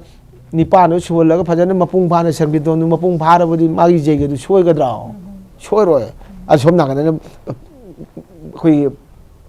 ꯄꯂꯥ ꯌꯥꯝꯃꯜꯂꯤ ꯃꯤꯅ ꯄꯩꯁꯥ ꯊꯥ ꯂꯥꯛꯄꯗ ꯋꯥꯅꯤ ꯑꯗꯨ ꯄꯂꯥ ꯂꯥꯛꯄꯁꯤꯡꯗꯨ ꯁꯣꯝ ꯅꯥꯀꯟꯗ ꯄꯂꯥꯗꯨꯗꯒꯤ ꯚꯥꯕꯣꯛꯅ ꯍꯦꯜꯂꯦꯕ ꯑꯗꯨ ꯑꯣꯏꯕ ꯇꯥꯔꯒꯗꯤ ꯚꯥꯕꯣꯛꯅ ꯍꯦꯟꯗꯣꯛꯈ꯭ꯔꯕꯅꯤ ꯉꯁꯥꯏ ꯁꯣꯝ ꯅꯥꯀꯟꯗ ꯁꯣꯏꯔꯤꯕꯗꯨꯗꯤ ꯑꯗꯨꯁꯤꯕꯨꯗꯤ ꯚꯥꯕꯣꯛꯁꯨ ꯑꯗꯨꯝ ꯊꯥꯕꯤꯌꯨ ꯉꯝꯗꯕꯅ ꯇꯣꯛꯄꯤꯌꯨ ꯚꯥꯕꯣꯛ ꯊꯥꯎ ꯍꯥꯏꯕꯒꯤ ꯅꯤꯌꯣꯝꯗꯤ ꯁꯨꯡꯂꯩ ꯂꯩꯇꯦ ꯑꯗꯨ ꯑꯩꯅ ꯀꯠꯆꯅꯤꯡꯕꯒꯤ ꯃꯥꯏ ꯃꯤꯗꯨꯅ ꯀꯠꯆꯅꯤꯡꯕꯒꯤ ꯀꯠꯄꯤꯌꯨ ꯑꯩꯈꯣꯏ ꯈꯩꯁꯤꯗ ꯑꯗꯨꯗ ꯊꯤꯡꯕꯒꯤ ꯋꯥꯁꯨ ꯂꯩꯇꯦ ꯑꯗꯨꯗ ꯑꯣꯕꯖꯦꯛꯁꯟ ꯇꯧꯕꯒꯤ ꯋꯥꯁꯨ ꯂꯩꯇꯦ ꯇꯧꯕꯇꯕꯨ ꯉꯁꯥꯏ ꯁꯪꯀ꯭ꯔꯤꯇꯟꯅꯤ ꯑꯩꯅ ꯍꯥꯏꯗꯤ ꯈ꯭ꯋꯥꯏꯗꯒꯤ ꯃꯔꯨ ꯑꯣꯏꯔꯤꯕ ꯁꯪꯀ꯭ꯔꯤꯇꯟꯁꯤꯗꯤ ꯁꯣꯏꯍꯟꯕꯤꯒꯅꯣꯕ ꯇꯟꯗꯙꯥꯔꯗꯣ ꯖꯩꯒꯤ ꯇꯟꯗꯙꯥꯔ ꯑꯗꯨꯃꯥꯏꯅ ꯁꯪꯀ꯭ꯔꯤꯇꯟꯒꯤ ꯖꯩꯒꯗꯨꯒꯤ ꯄꯂꯥ ꯃꯁꯤꯡꯗꯨ ꯁꯨꯅ ꯆꯞ ꯆꯥꯅ ꯁꯣꯟꯕ ꯇꯥꯔꯒꯗꯤ ꯑꯩ ꯏꯆꯥꯒꯤꯁꯨ ꯑꯩ ꯏꯄꯥ ꯂꯩꯇꯕꯒꯤ ꯑꯩ ꯏꯃꯥ ꯂꯩꯇꯕꯒꯤ ꯀꯠꯆꯔꯤꯕ ꯁꯪꯀ꯭ꯔꯤꯇꯟ ꯀꯠꯄꯒꯤ ꯁꯤꯁꯨ ꯌꯥꯝꯅ ꯃꯄꯨꯡ ꯐꯥꯕ ꯑꯩꯈꯣꯏ ꯃꯥꯡꯒꯣꯜ ꯑꯣꯏꯕꯒꯤ ꯃꯁꯛ ꯑꯃꯅꯦꯕ ꯑꯗꯨꯅ ꯁꯨꯃꯥꯏꯅ ꯇꯧꯔꯒ ꯊꯝꯖꯒꯦ ꯑꯗꯨ ꯉꯁꯥꯏꯒꯤ ꯚꯥꯕꯣꯛꯀꯤꯁꯤꯃꯗꯤ ꯑꯩꯅ ꯍꯥꯏꯖꯈ꯭ꯔꯤꯕꯁꯦ ꯃꯄꯨꯡ ꯐꯥꯅ ꯚꯥꯕꯣꯛ ꯑꯣꯏꯕꯤꯒꯗꯧꯕ ꯃꯤꯁꯨ ꯃꯁꯥꯗꯣ ꯀꯔꯤꯅꯣ ꯈꯪꯕꯤꯌꯨ ꯑꯗꯨ ꯑꯣꯏꯒꯗꯧꯔꯤꯕꯁꯤ ꯀꯔꯤꯅꯣ ꯀꯗꯣꯝ ꯃꯥꯏꯀꯩꯗ ꯐꯝꯃꯒ ꯑꯩ ꯀꯔꯤ ꯃꯃꯤꯡ ꯀꯧꯗꯣꯏꯅꯣ ꯎꯔꯨ ꯂꯤꯛꯀꯨꯟ ꯁꯨꯕꯤꯌꯨ ꯇꯤꯂꯣꯛ ꯙꯥꯔꯟ ꯇꯧꯕꯤꯌꯨ ꯃꯁꯥꯕꯨ ꯄ꯭ꯔꯅꯥꯂꯤꯀꯥ ꯂꯧꯕꯤꯌꯨ ꯍꯣꯔꯦꯟ ꯁꯪꯀ꯭ꯔꯤꯇꯟꯒꯤ ꯃꯅꯨꯡꯗ ꯁꯪꯀ꯭ꯔꯤꯇꯟꯒꯤ ꯄꯤꯆꯥꯔꯦ ꯁꯪꯀ꯭ꯔꯤꯇꯟꯒꯤ ꯀ꯭ꯔꯣꯝꯁꯤ ꯈꯪꯕꯤꯔꯒ ꯚꯥꯕꯣꯛꯁꯤꯅ ꯀꯗꯥꯏ ꯃꯇꯥꯡꯗ ꯆꯪꯒꯗꯧꯕꯁꯤꯅ ꯍꯧꯖꯤꯛ ꯃꯦꯟ ꯊꯥꯕ ꯉꯁꯥꯏꯒꯤ ꯑꯩꯅ ꯃꯃꯥꯡ ꯃꯦꯟ ꯍꯥꯏꯕꯗꯤ ꯃꯦꯟ ꯊꯥꯕꯅ ꯑꯩꯈꯣꯏ ꯑꯃ ꯂꯩ ꯃꯦꯟ ꯊꯥꯕ ꯃꯇꯝꯁꯤꯗ ꯚꯥꯕꯣꯛꯅ ꯈꯣꯏꯔꯨꯝ ꯚꯥꯕꯣꯛꯇꯨ ꯈꯪꯗ꯭ꯔꯕꯅꯤꯅ ꯑꯩꯈꯣꯏꯅ ꯀꯧꯁꯜꯂꯦ ꯆꯪꯕꯤꯔꯛꯑꯣ ꯈꯣꯏꯔꯝꯕ ꯚꯛꯇꯤ ꯑꯗꯨꯝ ꯇꯧꯕꯤꯌꯨ ꯁꯤ ꯌꯥꯝ ꯂꯨꯕ ꯃꯇꯥꯡꯅꯤ ꯑꯗꯨꯅ ꯁꯤ ꯃꯇꯥꯡꯁꯤ ꯈꯪꯗꯕ ꯚꯥꯕꯣꯛꯇꯨꯅ ꯚꯥꯕꯣꯛ ꯑꯣꯏꯔꯒ ꯑꯁ ꯋꯥ ꯌꯥꯝ ꯉꯥꯡꯅꯤꯡꯗꯦ ꯃꯌꯥꯝ ꯑꯃ ꯑꯩꯈꯣꯏꯒꯤ ꯑꯁꯣꯏꯕꯁꯤꯡ ꯃꯌꯥꯝꯁꯤ ꯆꯠꯊꯔꯒ ꯂꯩꯕꯅꯤꯅ ꯑꯩꯈꯣꯏꯒꯤ ꯇꯨꯡꯒꯤ ꯑꯉꯥꯡꯁꯤꯡꯗ ꯍꯦꯟꯅ ꯑꯀꯥꯏꯕ ꯑꯗꯒꯤ ꯀꯩꯅꯣ ꯇꯧꯕ ꯅꯨꯡꯉꯥꯏꯇꯕ ꯃꯌꯥꯝ ꯑꯃ ꯊꯣꯛꯏꯁꯦ ꯃꯁꯤ ꯑꯆꯨꯝꯕ ꯋꯥꯐꯝꯅꯦ ꯑꯣꯖꯥ ꯑꯗꯣ ꯌꯥꯝ ꯐꯖꯅꯁꯨ ꯊꯝꯕꯤꯔꯤ ꯑꯩꯈꯣꯏꯒꯤ ꯂꯨꯍꯣꯡꯕꯗ ꯑꯩꯈꯣꯏ ꯀꯔꯝꯕ ꯍꯥꯏꯗꯤ ꯃꯔꯨ ꯑꯣꯏꯕꯁꯤꯅ ꯀꯔꯤꯅꯣ ꯃꯔꯨ ꯑꯣꯏꯗꯕꯁꯤꯅ ꯀꯔꯤꯅꯣ ꯍꯥꯏꯁꯦ ꯑꯣꯖꯥꯅꯁꯨ ꯍꯦꯟꯅ ꯀꯨꯞꯅ ꯊꯝꯕꯤꯔꯤ ꯑꯣꯖꯥ ꯑꯩꯈꯣꯏꯒꯤ ꯈꯤꯇꯪ ꯊꯩꯗꯣꯛꯆꯔꯒ ꯍꯥꯏꯇꯥꯔꯦꯀꯣ ꯑꯩꯈꯣꯏꯒꯤ ꯇꯨꯡꯒꯤ ꯍꯧꯔꯛꯏꯕ ꯑꯉꯥꯡꯁꯤꯡꯁꯤꯅ ꯑꯩꯈꯣꯏ ꯗꯤꯄ꯭ꯂꯣꯃꯥ ꯅꯠꯇ꯭ꯔꯒꯅ ꯑꯩꯈꯣꯏ ꯒ꯭ꯔꯦꯖꯨꯋꯦꯠꯇ ꯇꯝꯂꯛꯏꯕ ꯑꯉꯥꯡꯁꯤꯡꯁꯤꯅ ꯑꯩꯈꯣꯏꯒꯤ ꯃꯈꯥ ꯇꯥꯅ ꯍꯦꯟꯅ ꯑꯩꯈꯣꯏꯒꯤ ꯃꯥꯒꯤ ꯑꯦꯀꯥꯗꯃꯤꯛ ꯂꯥꯏꯟꯁꯦ ꯍꯦꯟꯅ ꯚꯥꯁ ꯑꯣꯏꯅ ꯇꯝꯖꯒꯦ ꯍꯥꯏꯗꯅ ꯑꯩꯈꯣꯏ ꯃꯄꯥꯟꯂꯣꯝꯗꯒ ꯆꯠꯄ ꯂꯩꯇꯥꯔꯒꯗꯤ ꯍꯥꯏꯗꯤ ꯁꯤꯒꯤ ꯁ꯭ꯀꯣꯞꯇꯤ ꯂꯩꯕ꯭ꯔꯥ ꯍꯥꯏꯗꯤ ꯁꯤ ꯇꯝꯊꯕꯒꯤ ꯅꯠꯇ ꯁꯟꯗꯛꯀꯤ ꯀꯩꯅꯣꯁꯤꯒꯤ ꯃꯇꯥꯡꯗ ꯍꯥꯏꯇꯥꯔꯦꯀꯣ ꯁꯪꯀ꯭ꯔꯤꯇꯟꯁꯤꯒꯤ ꯃꯇꯥꯡꯗ ꯅꯠꯇ ꯁꯪꯀ꯭ꯔꯤꯇꯟꯁꯦ ꯑꯩ ꯒꯨꯔꯨꯀꯨꯜꯒꯤꯅ ꯑꯃ ꯑꯣꯏꯔꯦꯀꯣ ꯑꯗ ꯑꯦꯀꯥꯗꯃꯤꯛ ꯍꯥꯏꯗꯅ ꯂꯥꯛꯄ ꯇꯥꯔꯒꯗꯤ ꯃꯥꯒꯤ ꯆꯍꯤꯗ ꯕꯥꯎꯜ ꯇꯧꯔꯒ ꯂꯩꯕꯅꯤꯅ ꯍꯥꯏꯕꯗꯤ ꯑꯀꯛꯅꯕ ꯈꯔ ꯂꯩꯔꯤꯑꯕꯀꯣ ꯑꯗꯨꯗ ꯑꯦꯄ꯭ꯂꯥꯏ ꯇꯧꯕ ꯌꯥꯔꯒꯗꯤ ꯑꯗꯨꯝ ꯇꯝꯕꯗ ꯀꯩꯁꯨ ꯑꯀꯥꯏꯕ ꯀꯩꯁꯨ ꯂꯩꯇꯦꯗ ꯃꯈꯥ ꯆꯠꯊꯒꯦ ꯑꯗꯨꯗꯤ ꯉꯁꯥꯏ ꯑꯩꯅꯉꯁꯥꯏ ꯍꯥꯏꯖꯩ ꯑꯩꯒꯤ ꯃꯇꯥꯡꯗꯨꯒꯤ ꯇꯥꯡꯀꯛ ꯇꯥꯛꯇꯒꯤ ꯃꯇꯨꯡꯗ ꯇꯧꯕ ꯑꯣꯏꯔꯒꯗꯤ ꯑꯗꯨꯗ ꯆꯥꯟꯅꯗꯅ ꯇꯧꯔꯒ ꯃꯤꯉꯣꯟꯗ ꯑꯩꯈꯣꯏꯅ ꯀꯔꯤꯒꯨꯝꯕ ꯑꯋꯥꯕ ꯄꯤꯕ ꯇꯥꯔꯒꯗꯤ ꯃꯗꯨꯒꯤ ꯀꯩꯅꯣꯗꯨꯗꯤ ꯑꯋꯥꯕ ꯑꯃ ꯑꯣꯏꯒꯅꯤ ꯑꯗꯨꯁꯨꯕꯨꯗꯤ ꯉꯁꯥꯏꯒꯤ ꯃꯈꯣꯏꯅ ꯄꯤꯔꯤꯕ ꯑꯩꯒꯤ ꯗꯦꯠ ꯂꯥꯏꯟ ꯍꯥꯏꯒꯗ꯭ꯔꯥ ꯑꯗꯒꯤ ꯉꯁꯥꯏꯒꯤ ꯄꯤꯔꯤꯕ ꯑꯦꯖ ꯑꯦꯄ꯭ꯔꯨꯞ ꯇꯧꯕ ꯌꯥꯗꯣꯔꯤꯕ ꯑꯗꯨꯗ ꯃꯥꯒꯤ ꯃꯐꯝ ꯃꯇꯥꯡꯗꯨꯒꯤ ꯃꯇꯨꯡꯏꯟꯅ ꯆꯪꯕꯤꯕ ꯇꯥꯔꯒꯗꯤ ꯍꯦꯟꯅ ꯑꯗꯨꯗꯅ ꯍꯦꯟꯅ ꯈꯨꯗꯣꯡꯆꯥꯕꯗꯨ ꯐꯪꯒꯅꯤ ꯍꯥꯏꯅ ꯊꯝꯖꯒꯦ ꯁꯤꯗ ꯗꯤꯄ꯭ꯂꯣꯃꯥ ꯕꯤ ꯑꯦ ꯂꯣꯏꯔꯒꯁꯨ ꯃꯄꯥꯟꯗ ꯑꯩꯈꯣꯏ ꯆꯠꯂ ꯇꯝꯕ ꯌꯥꯕꯒꯤ ꯈꯨꯗꯣꯡꯆꯥꯕꯗꯤ ꯑꯗꯨꯝ ꯂꯩ ꯍꯥꯏ ꯂꯩ ꯑꯗꯨꯒꯤꯗꯤ ꯀꯩꯁꯨ ꯂꯩꯇꯕ ꯅꯠꯇꯦ ꯂꯣꯏ ꯂꯩ ꯑꯗꯨꯒꯤꯗꯤ ꯑꯗꯨꯅ ꯁꯨꯃꯥꯏꯅ ꯊꯝꯖꯒꯦ ꯌꯥꯝ ꯅꯨꯡꯉꯥꯏꯖꯩ ꯑꯣꯖꯥ ꯑꯗꯨꯒ ꯑꯣꯖꯥꯒꯤ ꯄꯔꯁꯅꯦꯜꯗ ꯈꯤꯇꯪ ꯆꯪꯁꯤꯜꯂꯒ ꯑꯩꯈꯣꯏꯒꯤ ꯁꯪꯀꯤꯔꯇꯟꯁꯤꯗꯒꯤ ꯑꯩꯈꯣꯏ ꯑꯣꯖꯥꯅ ꯌꯥꯝꯅ ꯁꯛꯅꯥꯏꯔꯕ ꯀꯩꯅꯣꯝ ꯑꯩꯈꯣꯏ ꯃꯌꯥꯝꯗ ꯁꯛꯈꯪꯕ ꯍꯥꯏꯇꯥꯔꯦꯀꯣ ꯃꯐꯝ ꯑꯃ ꯑꯩꯈꯣꯏ ꯀꯜꯂꯒ ꯂꯩꯖꯔꯤ ꯃꯁꯤꯗ ꯑꯩꯈꯣꯏꯅ ꯑꯣꯖꯥꯒꯤ ꯑꯣꯏꯕ ꯍꯥꯏꯇꯥꯔꯦ ꯑꯩꯈꯣꯏꯒꯤ ꯑꯦꯋꯥꯔꯗꯀꯨꯝꯕ ꯑꯗꯨꯒ ꯀꯔꯝꯕ ꯑꯩꯈꯣꯏ ꯀꯣꯝꯄꯤꯇꯤꯁꯟꯗ ꯑꯩꯈꯣꯏ ꯁꯔꯨꯛ ꯌꯥꯕꯤꯔꯨꯕ ꯁꯤꯅ ꯃꯄꯨꯡ ꯐꯥꯕ ꯍꯥꯏꯇꯥꯔꯦꯀꯣ ꯇꯨꯡꯒꯤ ꯂꯝꯕꯦꯟꯗ ꯃꯥꯏ ꯄꯥꯛꯑꯦ ꯁꯤꯃꯗꯤ ꯍꯥꯏꯕ ꯑꯣꯖꯥꯗ ꯀꯔꯤ ꯈꯪꯕꯤ ꯂꯩꯕꯒꯦ ꯍꯥꯏꯕ ꯑꯗꯨꯒꯤ ꯃꯇꯥꯡꯗꯁꯨ ꯍꯥꯏꯐꯦꯠꯇꯪ ꯊꯝꯕꯤꯔꯝꯃꯣ ꯑꯣꯖꯥ ꯑꯩꯅ ꯍꯧꯖꯤꯛꯁꯦ ꯑꯩ ꯌꯥꯝꯅ ꯏꯁꯥꯅ ꯏꯁꯥꯕꯨ ꯌꯥꯝ ꯍꯟꯊꯅ ꯂꯧꯖꯩ ꯍꯥꯏꯗꯅ ꯃꯤꯅꯗꯤ ꯈꯟꯕꯤꯒꯗ꯭ꯔꯥ ꯑꯩꯒꯤꯗꯤ ꯌꯥꯝ ꯍꯟꯊꯅ ꯏꯁꯥꯁꯤ ꯌꯥꯝ ꯍꯟꯊꯅ ꯍꯥꯏꯗꯤ ꯑꯩ ꯀꯔꯤꯝꯇ ꯍꯩꯇ꯭ꯔꯦꯀꯣ ꯃꯁꯤꯗ ꯑꯩ ꯀꯔꯤꯝꯇ ꯑꯦꯄ꯭ꯂꯥꯏ ꯇꯧꯔ ꯃꯤꯅ ꯍꯥꯏꯔꯛꯑꯒꯁꯨ ꯑꯩ ꯇꯧꯖꯔꯣꯏ ꯍꯥꯏꯕ ꯃꯤ ꯑꯃꯈꯛꯅꯦꯕ ꯁꯤꯗꯤ ꯑꯗꯨꯝ ꯑꯩꯒ ꯇꯤꯟꯅꯕ ꯃꯤꯇꯅ ꯈꯪꯒꯅꯤ ꯑꯩꯒ ꯇꯤꯟꯅꯗꯕ ꯃꯤꯅꯗꯤ ꯈꯪꯉꯣꯏ ꯑꯩꯅ ꯇꯝꯖꯕ ꯍꯧꯖꯤꯛꯀꯤ ꯗꯤꯄ꯭ꯂꯣꯃꯥꯗꯁꯨ ꯑꯩ ꯒꯣꯜ ꯃꯦꯗꯜ ꯐꯪꯖꯈꯤ ꯑꯗꯩ ꯄꯣꯁ graduate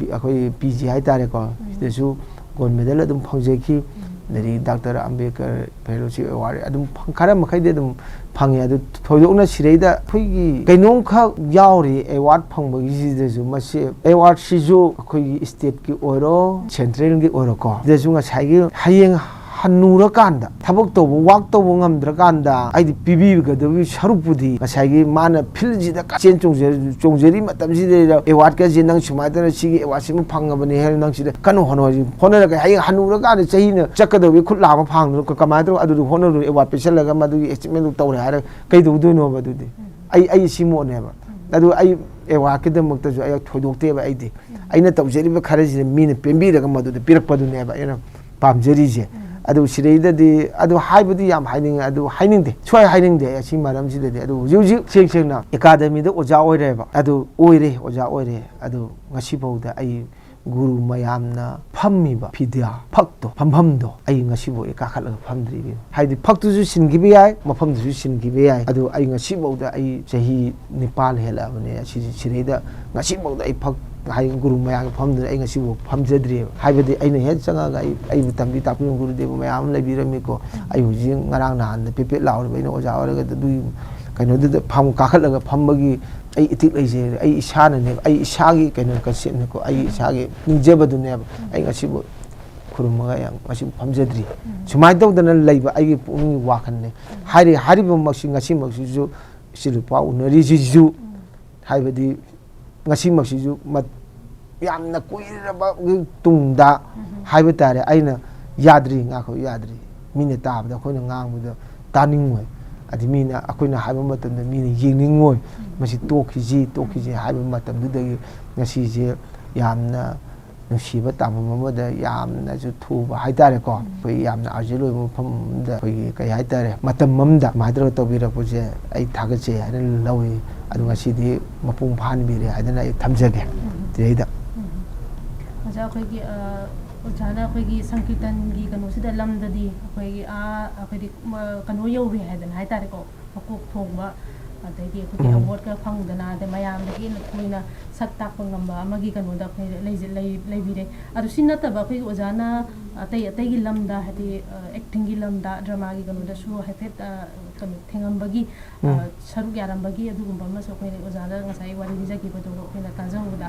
masigi lamsida akhoi sankirtan sigi nataba atopa sigi drama gumbagi lamsida ai amukasu mu khara hainarurabanina hayurabanina amukasu ai khungda jage adi tanja phangagadi haibagi kanu ma akhoi wakhanda haitari ujana kari lebi bage hadi tungi oina haitari masi takpiri badura aigi kanu dadi ai huji makki di adu ayangna ngasai aina mamangda haji pabungna hagibu haiduna maram oiduna ai karamta ai tas tawraroi ai adu khangubagi hairubagi ju yam kanai natta sankirtan je opera ne magai nam khatanate opera thamma on magai yenga padu aga film khak oramani masidagi henba ai ama tawjararoi masidagi henba ama leitrena ai thamoina khanjaraga topa dharma oiro degi ama jagoi ro ama oiro ai jagoi phajana dum sare ai jagoi phajana dum tamai adu ai kasu adum da ai ngasai ai pamung takpi wahai do sai sir wai sa pamung takpi wahai do adu sum leireba aduna ai atopa ai lang pang dai ai kaimda sasarabene si lepe ai tawjari basida ai huji ai khoi huji oja han khare leiri ama ani ahum ki matunda iyama khare leiri iyama dudi khoi base lag matunda natta sankirtan se kamai ta ho dori bano haibisida wada badi ngamde yano wai aduga si manung sidaida aina haijaga dawdi husiki wahang dureida amuhana tawraroi haibadi yade aina tawjari natta sankirtan tawre hari isei saega cholom tawre haraga khoi mayaida mamto mayaida tawri basiju jagoi yauri adagi wangang sangangda dharma gida wahai wata akal kanba thotpa mayam am sanaraga tawri kana da badinati loina kana rami ado hujikte da bhab tare aba ado si ai isana tawrage masmai tawrugi habi wakhanda ya hujik kudi ya leitre Oja loishalak pasidi koi mayamda suggestion hai tari oja gi khongdok ning ba wafam khara mayamda thambiram na ba haiji karisu ainingai leite adu tawri base yawon ne haibadi matam gi khonglei na puba mioi gi pusini adi matam ni loina na chatnabi haibasi matam dugi akoi nawai aribada phajong khongdai selami haiko phajong khongdai ji mapan ji phajana anbasi leiragani ko anbasi leiraga tangkai talom thado kangkai do tor mapan phajong sepa matamda tangkai ji phajana tali hayo adugi matam do nalaktrabana ba adugi internet ki jogni adigi udaba khangdaba amata leitrabani akoina sengna haraga su aranba amana lana pokthopuregadi adum langi doini aduna ai matam sida aina hajaga dobadi aina tawjariba simpham sida amoi sengna pungning hakchang thawai yauna mamut tana khanglaga mi kanana ba tawbiu haibu wahai sida hen leite ai thandagi individual wakhan leiragadi adudi kanade mayamgi phanana ba praja mayamgi adigi loina leibak sigi huji leibak mara tappi ba khotliba huji ꯇꯞꯇ꯭ꯔꯤꯕ ꯂꯩꯔꯤꯕ ꯃꯇꯝꯁꯤꯗ ꯑꯩꯈꯣꯏ art ꯇꯧꯖꯔꯤꯕ ꯑꯩꯈꯣꯏꯁꯨ ꯄꯨꯛꯅꯤꯡ ꯊꯋꯥꯏꯁꯦ ꯌꯥꯝ ꯁꯣꯏ ꯀꯩꯅꯣ ꯇꯧꯔꯤꯁꯤꯕꯨ ꯀꯔꯤꯅꯣ ꯏꯁꯩ ꯁꯛꯐꯝ ꯈꯪꯗꯦ ꯆꯠꯐꯝ ꯈꯪꯗꯦ ꯑꯗꯩ ꯑꯉꯥꯡꯁꯤꯡ ꯏꯁꯩ ꯇꯝꯕ ꯂꯥꯛꯀꯅꯨ ꯃꯇꯝ ꯐꯠꯇꯦ ꯅꯪ ꯍꯟꯕꯗ ꯀꯩꯗꯧꯗꯣꯔꯤ ꯍꯥꯏꯕꯁꯤꯡꯕꯨ ꯍꯧꯖꯤꯛꯀꯤ ꯂꯩꯕꯥꯛꯀꯤ ꯁꯤꯆꯨꯋꯦꯁꯟꯁꯤꯗ ꯌꯥꯝ ꯅꯨꯡꯉꯥꯏꯇꯦ ꯊꯋꯥꯏ ꯌꯥꯎ ꯅꯨꯡꯉꯥꯏꯇꯦ ꯑꯗꯨꯅ ꯍꯧꯖꯤꯛ ꯑꯩꯒꯤ ꯋꯥꯈꯜꯗ ꯑꯃꯈꯛꯇꯤ ꯂꯩꯈꯤꯀꯣ ꯃꯁꯤ ꯂꯥꯟꯕ꯭ꯔꯥ ꯆꯨꯝꯕ꯭ꯔꯥ ꯍꯥꯏꯕꯗꯨꯗꯤ ꯇꯥꯕꯤꯔꯤꯕ ꯌꯦꯡꯕꯤꯔꯤꯕꯁꯤꯡꯅ ꯑꯗꯩ ꯅꯩꯅꯕꯤꯌꯨ ꯑꯩ ꯈꯪꯉꯦꯅ ꯍꯥꯏꯕꯁꯨ ꯅꯠꯇꯦ ꯈꯪꯗꯦꯅ ꯍꯥꯏꯕꯁꯨ ꯅꯠꯇꯦ ꯃꯇꯝꯗ ꯑꯩꯈꯣꯏꯒꯤ ꯃꯃꯥꯡꯉꯩꯗ ꯕ꯭ꯔꯤꯇꯤꯁꯅ ꯑꯩꯈꯣꯏ ꯃꯅꯤꯄꯨꯔꯗ ꯌꯨꯕꯔꯥꯖ ꯀꯣꯏꯔꯦꯡ ꯐꯥꯅꯕ ꯂꯥꯛꯏꯗꯅ ꯂꯥꯛꯄ ꯃꯇꯝꯗꯨꯗ ꯐꯥꯕ ꯉꯝꯗꯕꯗꯒꯤ ꯑꯗꯨꯗꯤ ꯍꯣꯔꯦꯟ ꯅꯨꯡꯗꯥꯡꯁꯦ ꯔꯥꯁ ꯆꯦꯡꯒꯦꯅ ꯔꯥꯁ ꯁꯥꯟꯅꯩꯀꯣ ꯔꯥꯁ ꯁꯥꯟꯅꯕꯗꯨꯗ ꯃꯌꯥꯝꯗꯨ ꯂꯥꯛꯄ ꯃꯍꯥꯔꯥꯖꯥ ꯀꯣꯏꯔꯦꯡ ꯐꯥꯅꯕꯗ ꯔꯥꯁꯇꯨ ꯊꯨꯒꯥꯏꯒꯦꯕ ꯃꯄꯨꯡ ꯐꯥꯈꯤꯗꯦ ꯚꯪꯒ ꯑꯣꯏꯈ꯭ꯔꯦ ꯚꯪꯒꯗꯤ ꯑꯀꯥꯏꯕꯅꯤꯀꯣ कायग्रे अदुगी राज थुगागी अदुदगी मणिपुर से तुम हौग्रे कायब से तुम हौरे काय लेबाग मरा तप्त्रे ओय कायरे चैथिंग तुम कायग्रे बको अदुम कारक मथम कारक कोई इंडिया दा तिल्लबा मतुंग दगी खरा खरा अदुजु अवाबा मयाम नैनरी को लेबाग सी इंग्द्रेबा अदगी अमना इंगदना लेरपदुदगी कोई शांति होना खरा अदि लेरे लौरजे मरक्सिदको अदि अमु इरांग जे हाबदी मणिपुर तंगु लेताब अमा पुछि अम लेम ngamdrise ai wakhana kadaidagino haiba matanga magi hauba taragadi polo yam leibam thoeba mibesu polo amni sibam leirisidi adumai tawdana laibadुगी करिगुम थबक अमखक हाबदी आई थुमोक साबबु ओइरे अदगी छैरेंग इबबु ओइरे वारी इबबु ओइरे इसै सकबु ओइरे हौबदगी लोइबा हाइबमदि लेगनेबा लोइबसिदा लोइरम सिदैना सिबु लाकपसि सि योगदो पोसि लोइदा सिदा लोइसनगी तारगदि पोतो अफबु ओइगद्रा ओइरोय मतौ सुमना अखोइना रंगनी केतनदा रास कटबद बोम लंजनदुना मी मयाम सिगिको